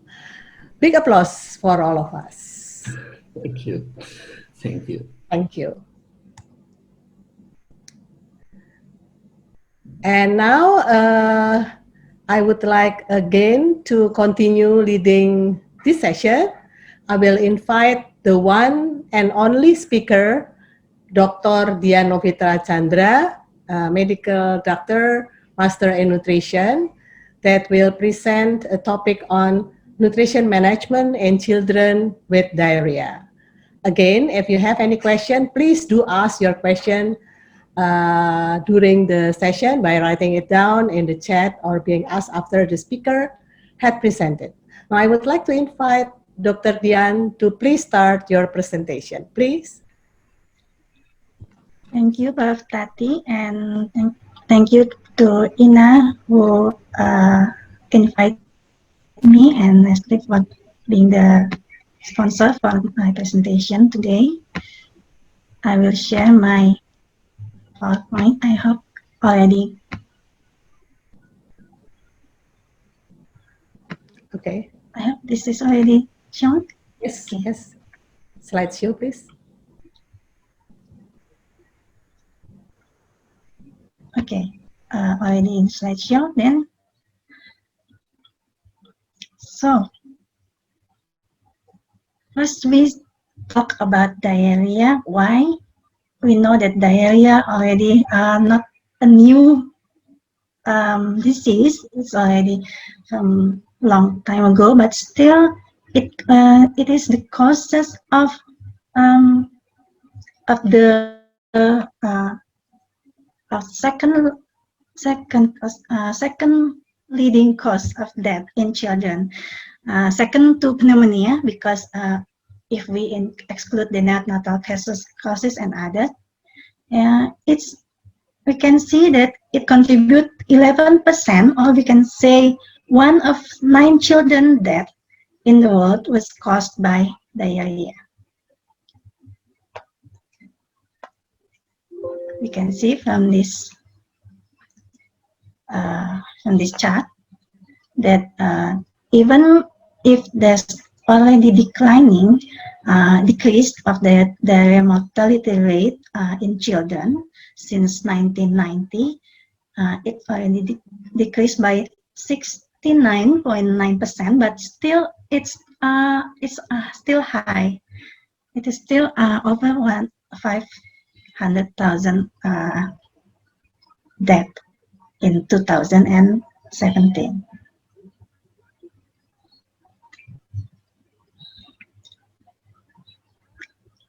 So as we can see this from this map, under 5 children diarrhea mortality rate in Indonesia here is still high. It's still around 50 to less than 80 mortality rate per 100,000 death in 2017. Even though the provision of oral rehydration solution for the results and the rotavirus vaccine already contributed to decline the mortality rate, but it's still high. In Indonesia here, the prevalence of under 5 children already declined also from 18.5% in 2013 into 12.3% in 2018. This data based from the National Basic Health Survey.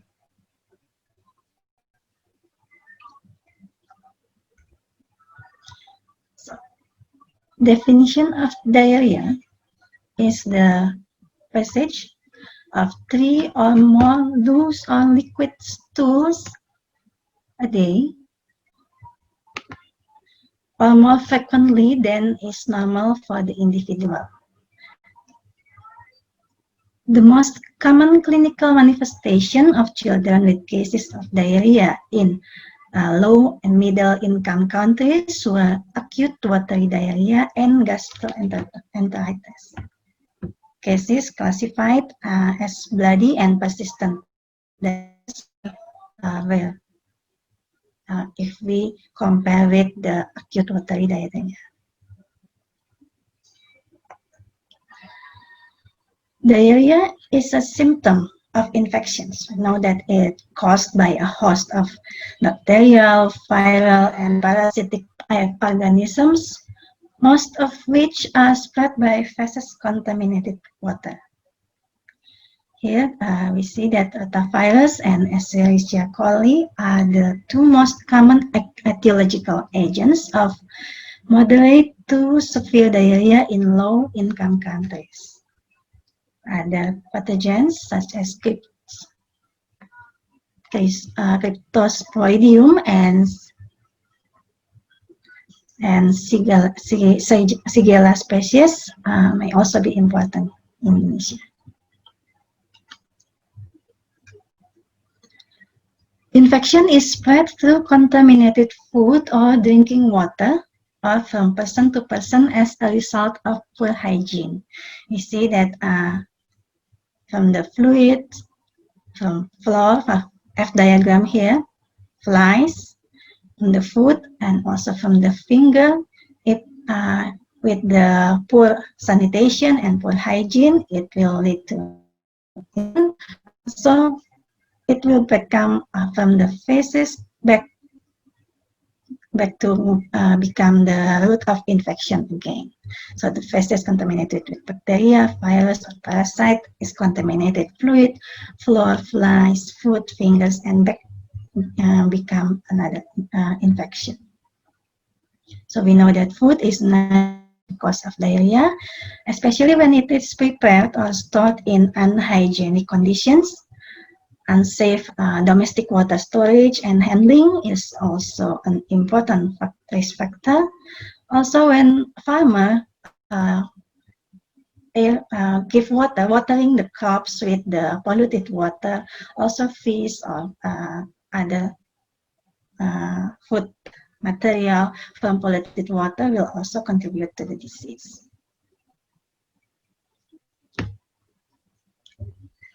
So diarrhea and malnutrition has a vicious cycle here. We can see that when children suffer from underlying malnutrition, the children will be more vulnerable to diarrhea, but it will become impaired innate and acquired mucosal defense, worsen infection intensity and damage, or with the water sanitation and if no vaccine, it will repeated and persisting in infection, and with each diarrheal episode, in turn, it will make the malnutrition even worse.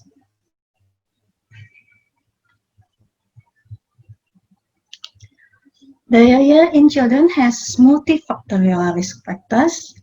We see from the study in Indonesia here, the risk factors include mother's age, so mothers with age 15 to 24 years old was one of the risk factors here. Also with the primary education only secondary education, higher risk factor for diarrhea for the children compared with the higher education. And of course, the hygiene. Here we see that the type of the toilet, so not improved toilet, is one of the risk factors.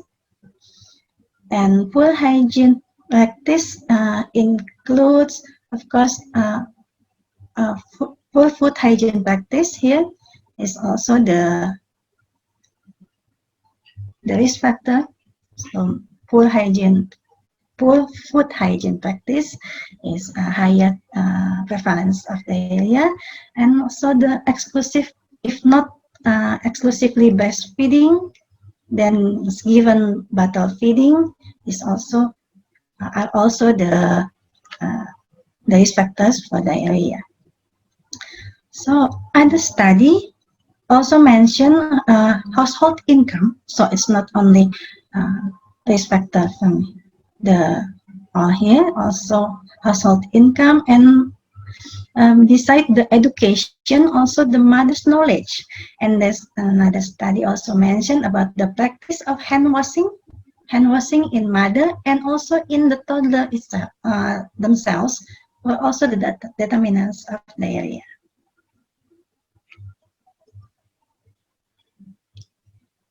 And so for the prevention, of course, we have to improve the risk factors. So we have to improve the access to safe drinking water, use of improved sanitation. Don't forget to hand washing with soap. Give exclusive breastfeeding for the first 6 months of life.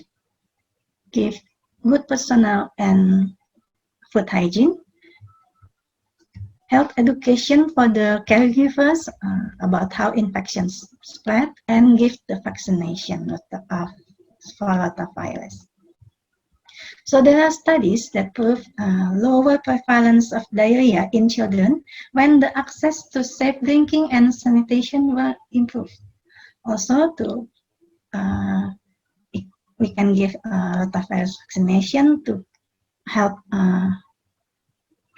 decreasing the prevalence of diarrhea, as we know that rotavirus is one of the most cause of the diarrhea in children in Indonesia.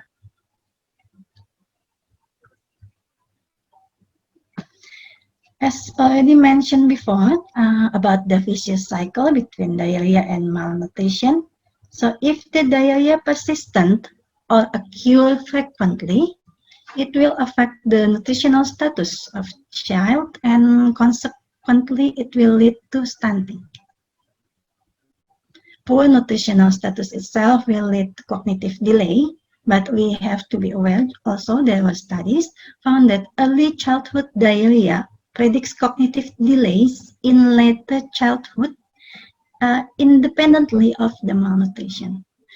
And also there was a study found that improving environment hygiene and food hygiene associated with the improving cognitive children.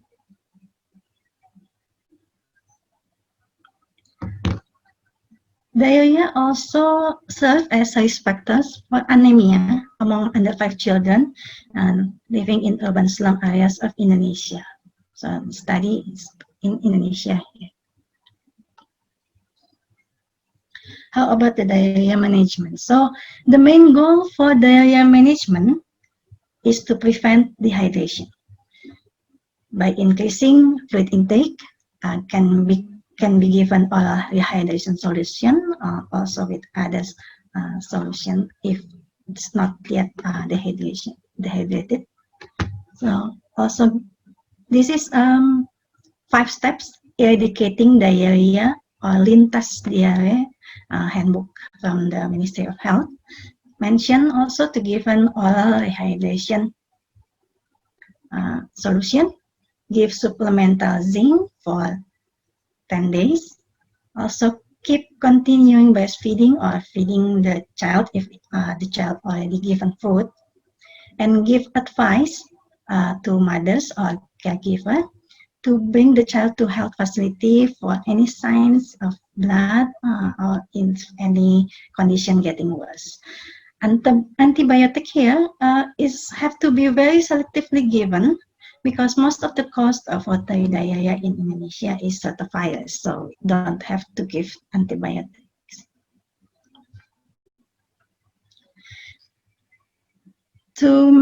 Because the goal of the management of diarrhea is to prevent dehydration, so we have to classify first about the hydration status of the children.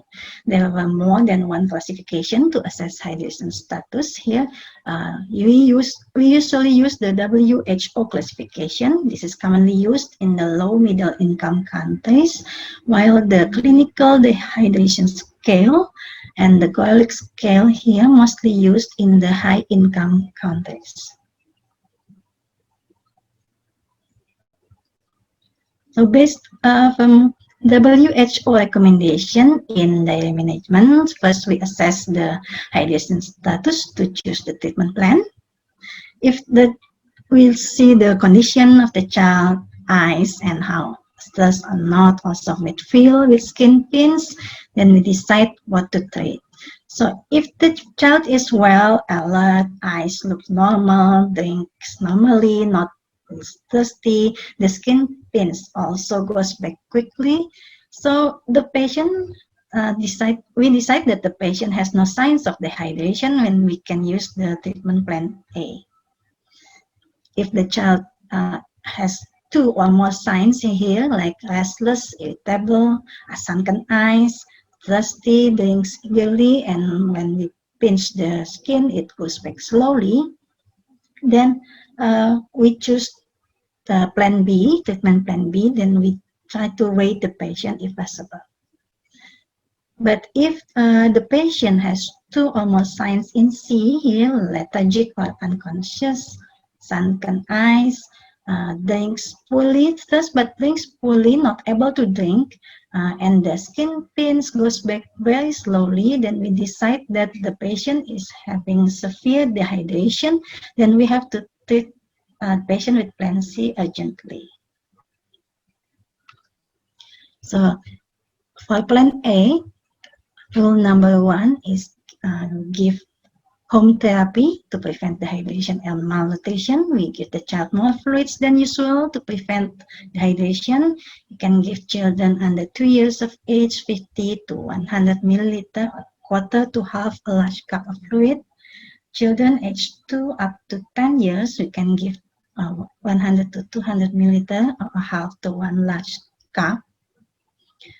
And rule number 2, give supplemental zinc 10 to 20 milligram to the children every day for 10 to 14 days. Then rule number 3, continue to feed the child to prevent malnutrition.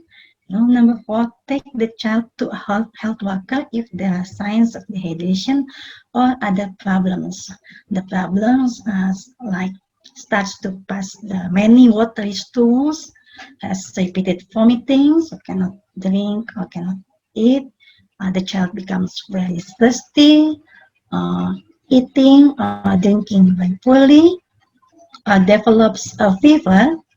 Also, if the child has blood in the stool, or if the child does not get better after 3 days of diarrhea. For plan B, oral rehydration therapy for children with some dehydration. This is the guideline for administering oral rehydration solutions in children to give in the first 4 hours. If the patients wants more, we can give more. This is by weight and by age. We only use patient's age if the weight is not known.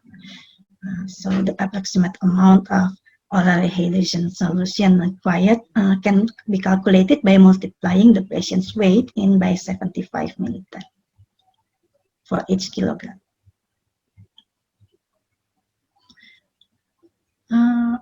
For the child still breastfeeding, we encourage the mother to continue breastfeeding the child. And And then about the food, the nutrition, except for breast milk, food should not be given during the initial 4-hour rehydration period. After 4-hour initial rehydration period, we can give supplemental zinc and also feeding.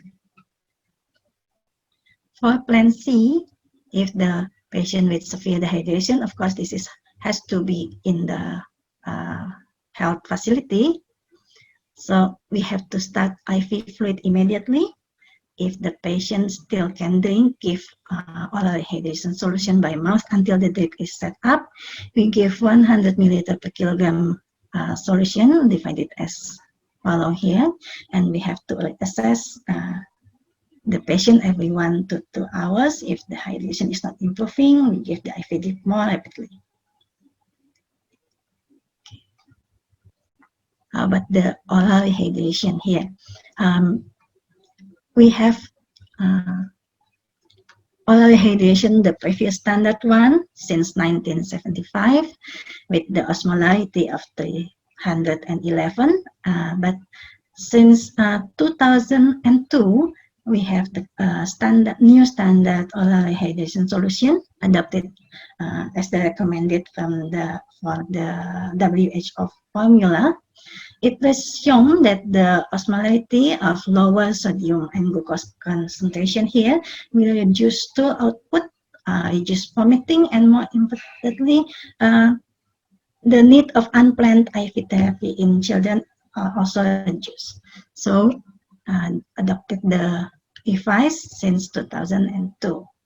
Well, Resomal is a rehydration solution for malnutrition.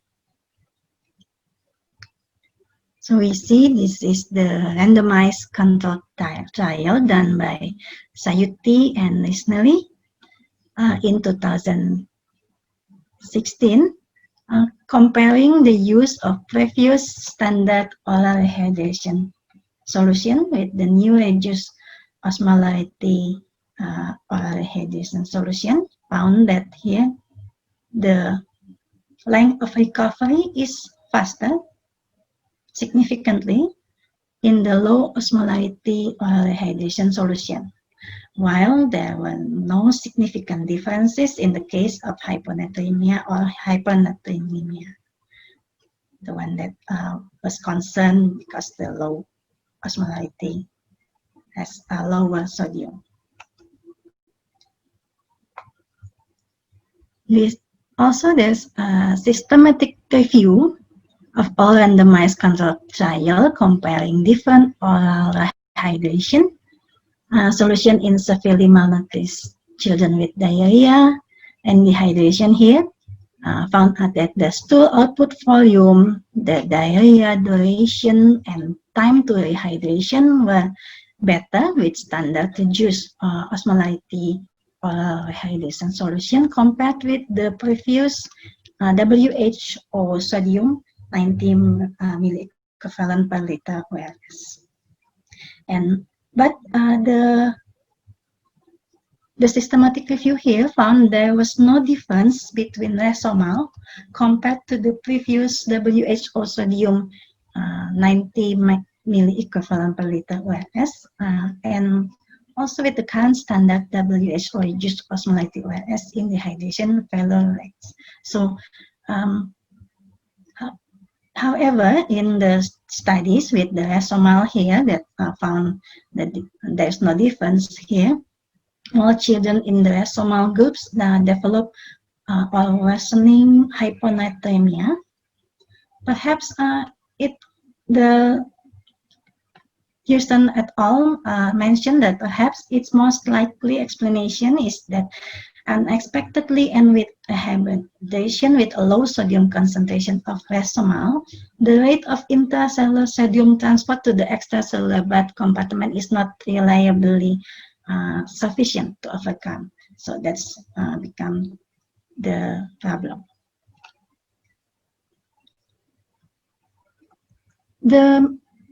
The principle of nutrition management in children with diarrhea is to minimize the adverse effect on nutritional status to promote intestinal mucosal epithelium regeneration for normal absorptive and digestive function, and the benefits of nutrition management in children with diarrhea were varied.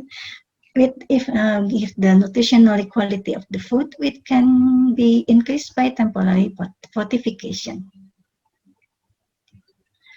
So the pathogenesis of both diarrhea and malnutrition both are characterized by the injury to the small intestinal mucosal.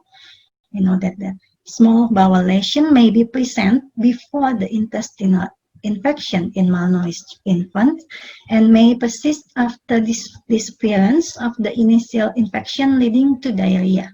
So, but it's not necessarily have to be present, have to become diarrhea. Also in malnutrition, it's still present. In infectious diarrhea, there are morphologic and functional changes in the small intestine due to the penetration of the pathogen into the intestinal cells or as the result of the enterotoxin from the bacteria. Loss of mature absorptive cells producing a proliferative response in the Krebs cells, and the extent of the lesion determines the loss of absorptive and digestive function. So the maintenance of an adequate diet for the child's age is a priority for intestinal mucosa regeneration. Enterocytes have to obtain their nutrients primarily from the intestinal lumen content. So fasting or dietary restriction may slow down the renewal process of the cells damaged by the infectious process. Intestinal malabsorption of higher or lower severity may sometimes occur in acute diarrhea depending on the damage caused by the pathogen.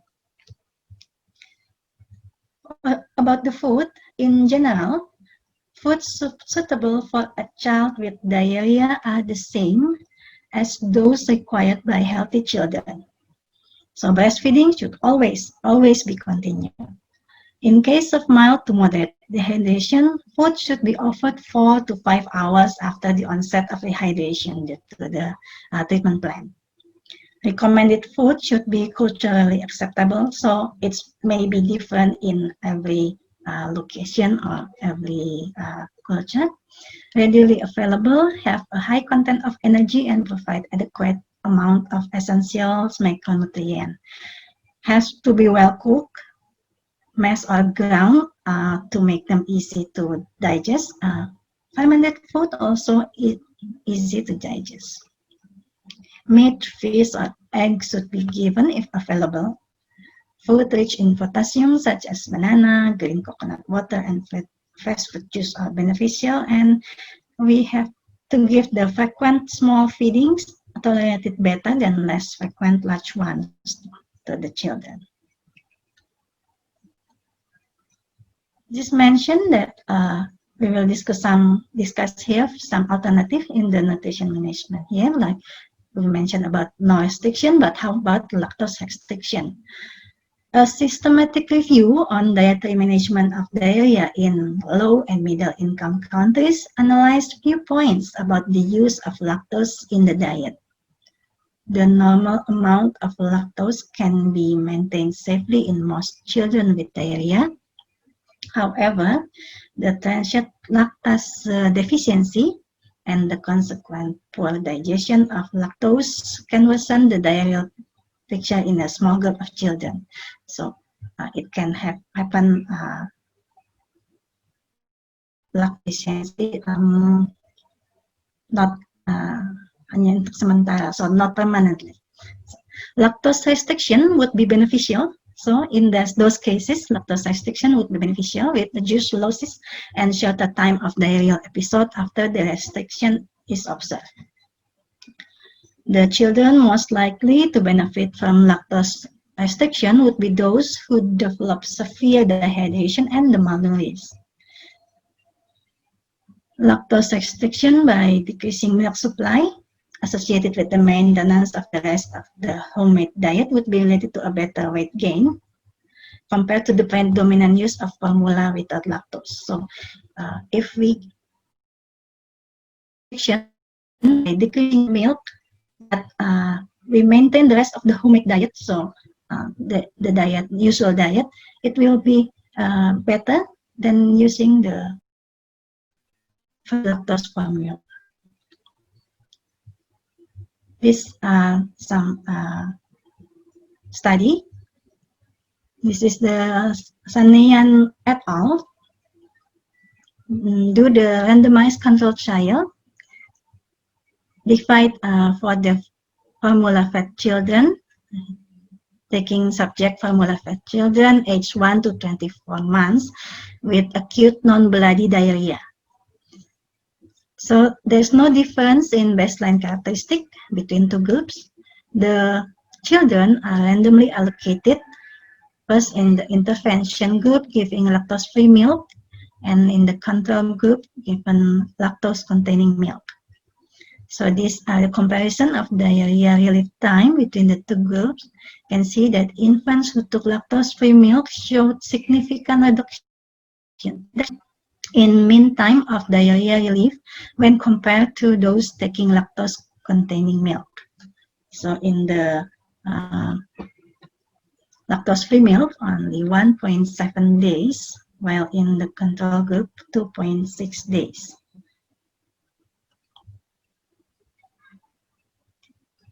Another study conducted by Kayana et al. Also comparing the two groups given lactose-free formula and lactose-containing formula. Compare the diarrhea duration, weight gain, defecation, and time to reach normal consistent feces with independent test here. We found that the diarrhea duration in hospitalization is lower in the lactose-free formula. Also, for the time to reach normal consistent feces in our also lower in the lactose-free formula. There's no difference in the weight gain. There's significant difference also in the defecation frequency.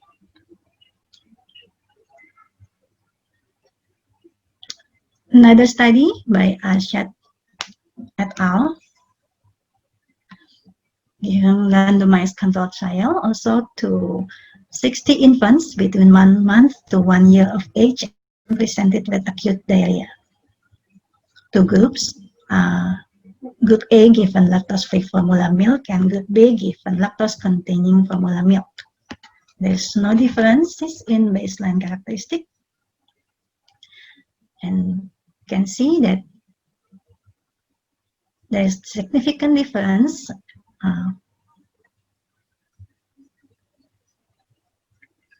for the age. The characteristic difference is for the age in lactose-free milk and lactose-containing milk.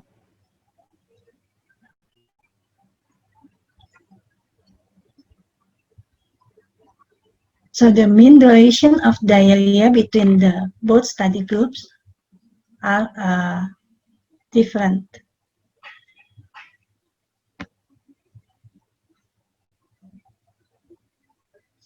This is the mean duration of diarrhea for the 5 months age, or the 6 to 12 month age, for the male and female, for the weight, different weight, also different. So in every group, there's different duration of diarrhea. IDAI give recommendation for infants who already consume formula milk.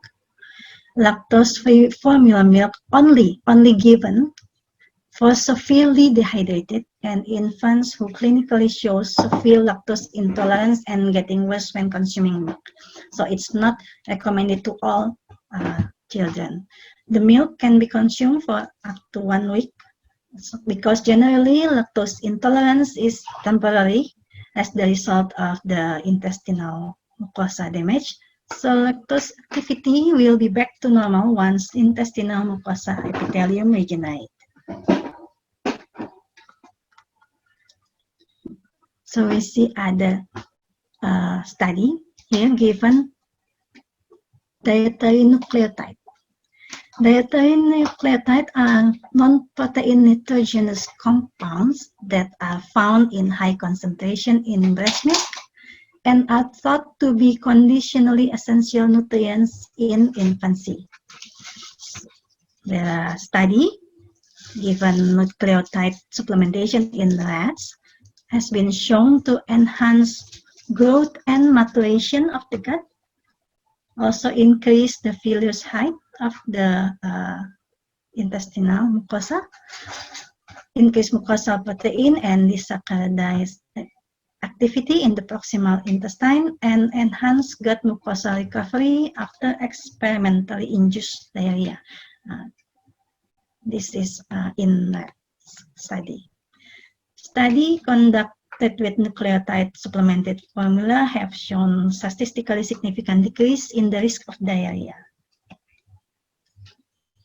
This is the study in giving the nucleotides to healthy term infants in Taiwan.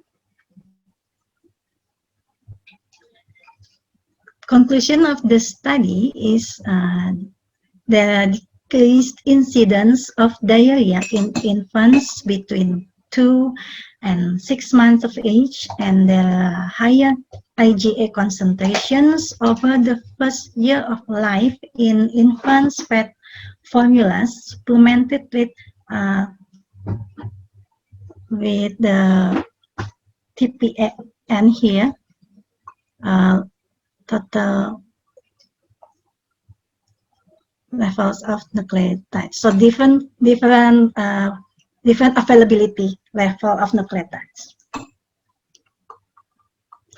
Okay. The stimulation of epithelial, this study, Slizova et al., giving the dietary nucleotide extract in mice. So the mice were into 3 groups, given fed for 4 weeks. First, given standard diet. The second group given the supplemented diet with the nucleotide dietary. And the third group was given dietary nucleotides supplemented in water. So the supplement dose of 100 milligram per kilogram comprised original extract. The name of the extract is Emergen. It found statistically differences in the length of terminal ileum. Height of villi is statistically different between the standard diet. So the ileal epithelium was induced to grow and regenerate by the dietary nucleotide extract. While the study here given nucleotide supplemented infant formula on the management of acute diarrhea in infants, there's no significantly difference here. We can see that total stool output, the diarrhea duration, and hospitalization period is not differ between the study group and the control group. You can see also in the Kaplan-Meier survival analysis for the duration of diarrhea here, the control group and test group is only slightly different, and it's not significantly statistically insignificant. So there's lack of effect for the nucleotide supplemented infant formula on the management of acute diarrhea. Next, we are talking about probiotic. We know that the term probiotics refer to microorganisms that can confer health benefits to host when administered in adequate amounts. So in 2014, the working group on probiotics and probiotics of the European Society for Pediatric Gastroenterology, Hepatology and Nutrition, or EFSGAN, has published its guideline of acute enteritis or AGA in children. The guideline conclude that the use of the following probiotic may be considered in the management of children with diarrhea. In addition to rehydration therapy, is the Lactobacillus rhamnosus GG, AGG, Saccharomyces boulardii, and Lactobacillus reuteri DSM 17938. So the mechanism of probiotic action against enteropathogenic microorganism is explained here. In picture A here, immune response. This is the immune response during intestinal bacterial infection in the absence of probiotics. So there is a colonization of the gut epithelium by the pathogen. There's the mucin production by the goblet cell. Production of antimicrobial peptides, differacin and cathelicidin by intestinal cell also happen, and phagocytosis of pathogenic bacteria and antigen presentation to T lymphocytes by the dendritic cells. There's cytokine release by the activated T cell and activation of B cell and subsequent release of antibodies, particularly IgA, which are specific to the infectious pathogen. Here, in picture B, we can see the protective mechanism of probiotic bacterial infection. So the stimulation of mucin production by intestinal goblet cell is more. The induction of the production of antimicrobial peptides, improvement of cell junction stability. Here we can see the difference. Increase in IgA release, so the IgA release are also increased, and there's inhibition of pathogen growth and or elimination of pathogens through the production of antimicrobial molecules such as short chain fatty acid, bacteriocin, and mycosine here are more dense than the without probiotics.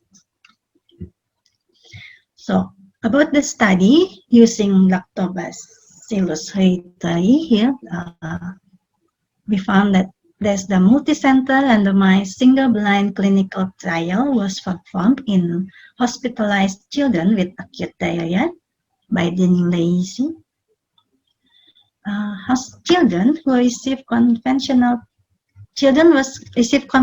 therapy, both groups, but one group given 1 times 10 exponent 8 C coloniform unit of Lactobacillus reuteri, DSM 17938 for 5 days, and the other without the probiotic. So the primary endpoint was the duration of diarrhea, and secondary outcomes were days of hospitalization and the percentage of children with diarrhea after each day of treatment. So here is the result. There's no difference in age median, no difference in gender. There's no difference in mean duration of diarrhea before the intervention. And there's no difference in the mean stool frequency day before intervention. The significantly different duration of diarrhea, and there's significantly shorter length of hospital stay in the group with the lactobacillus, with the probiotic. Another study, new one, trying to find the efficacy of an oral rehydration solution. The oral rehydration solution was enriched with the Lactobacillus reuteri and zinc. Jadi, with Lactobacillus and zinc in the management of acute diarrhea, we do they do the randomized double-blind placebo-controlled trial here. In the baseline characteristic, there is no difference between two groups. In the group with the intervention group is 30 children and control group 28. There's no difference also as well as the severity of diarrhea before the recruitment. Here we see the result. So the proportion of children without diarrhea on day 2 after the start of treatment did not differ significantly between two groups. So in the intervention group,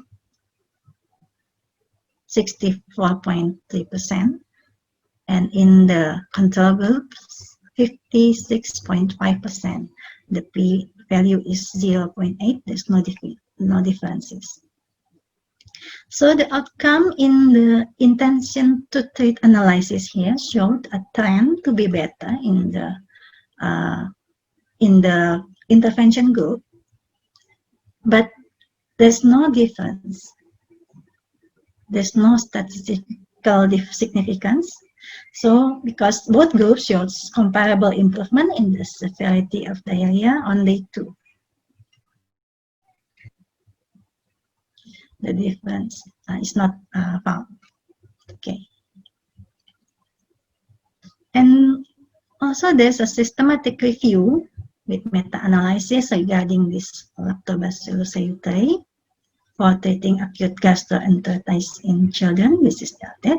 So current evidence shows that overall, Lactobacillus reuteri reduced the duration of diarrhea and hospitalization of inpatients. These findings have limited clinical significance due to small effect size. It should be further viewed with caution in the context of the heterogeneity and methodological limitation of the included trial. And the findings of this review may inform guideline development groups about the efficacy for treating children with acute gastroenteritis. There's also an emerging study about the probiotic and the prevention of diarrhea. Here you can see that the incidence of acute gastroenteritis in the probiotic group in LKC, in L. rhamnosus GG, LKC, Lactobacillus reuteri, and Bifidobacterium lactis has p-value less significant, more significant. So EBSGAN working group has updated the probiotic recommendation, the new one in 2020, made the following week recommendation for Saccharomyces boulardii with the dose of 250 to 750 milligram per day for 5 to 7 days. At the low to very low certainty of evidence. The Lactobacillus rhamnosus GG at dose 10 exponent 10 coloniform unit per day, typically for 5 to 7 days, with the very low certainty of evidence. Lactobacillus reuteri DSM 17938 with daily doses 1 times 10 exponent 8 to 2 times 10 exponent 8 to 4 times 10 exponent 8 coloniform unit for 5 days with the low to very low certainty of evidence. Lactobacillus rhamnosus and another Lactobacillus reuteri here at the dose of 2 times 10 exponent 10 coloniform unit of each strain for 5 days with low to very low certainty of evidence. And the working group made the following strong recommendation against Lactobacillus helveticus and Lactobacillus rhamnosus R0011 with moderate certainty of evidence, and make the following week recommendation against Bifidobacterium falci strains with the very low certainty of evidence. So, conclusion here is, in diarrhea management, it is necessary to maintain fluid balance, as proper rehydration is the main goal. So it is recommended to give oral rehydration solutions with low osmolarity, which has been shown helping reduce the duration of diarrhea. The child who is severely dehydrated or shows lactose intolerance symptoms or the diarrhea getting worse when given milk can be given lactose-free milk for up to 1 week. And lactose intolerance usually improve after the intestinal mucosal epithelium has regenerated. Dietary nucleotides has proven also to help accelerate the regeneration process of the intestinal mucosal epithelium, and the addition of probiotic has also been shown to help reduce the duration of diarrhea with the recommendation from the EBSCON working group. And the nutritional quality of the food can benefit in the prevention of diarrhea as well. Like the probiotic can help in the prevention of diarrhea. Thank you. And thank you. And I get back to the moderator, Prof. Tati. Okay, thank you, Dr. Dian. Actually, your presentation add to new management of child diarrhea with lactose restriction and also the additional of nucleotide and probiotic. Yeah, I let you keep sharing your presentation because you are the one and the only speaker in this session. Okay. And we also gather some question, but actually only one and only question for you.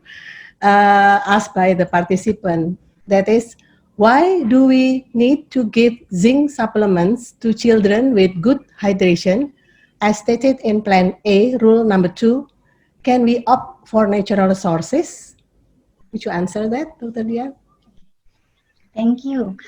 So there's already established evidence, so it's not, that's why I didn't discuss about zinc supplementation in my PowerPoint here, because there's already established evidence that zinc, especially in the low and middle income country, children usually having zinc deficiency. And when they get zinc deficiency, they will have more prone to the infection.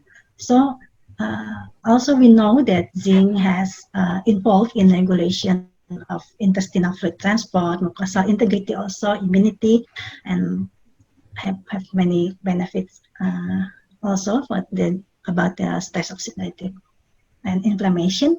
So that's why the treatment plans mention about the zinc supplementation, because we give zinc supplementation here as the standard plan, because we can think that also zinc deficiency make the children has low appetite. We know diarrhea also low appetite, so it can help with the supplementation can help to also improve the appetite and improve the mucosal integrity, and can help the children to recover faster. So I still support about the recommendation from WHO and the Ministry of Health of Indonesia to give zinc supplementation only for 10 days at least. After that, of course, we can give in the form of natural food. Thank you. Okay, thank you, Dr. Dian. With that answer, then we will close this session. Thank you, Dr. Dian, again for the interesting and beneficial presentation, and also thank you for all the participants for still being in this session. I would like to inform again that all sessions in the Nutri Virtual Simpo are recorded and can be replayed on the official website Nutri, www.nutri-2020.com. Big applause to all of us, and see you next week. Dr. Pitara, please take over. Thank you. Thank you very much, Prof. Tati. Big applause, very big applause for all of us. And Yeah. thus we conclude the first part of Nutri Virtual Symposium 2020. The next session will be available next week on Saturday, September 12, 2020. Again, big applause to all of us and see you all next week. See you all. See you, I will Dr. be- Santi. Thank you very much. Thank you very much for all Thank you, speakers. Dr. Thank you Santi. very much Thank for you all all. committee and participants. Thank you.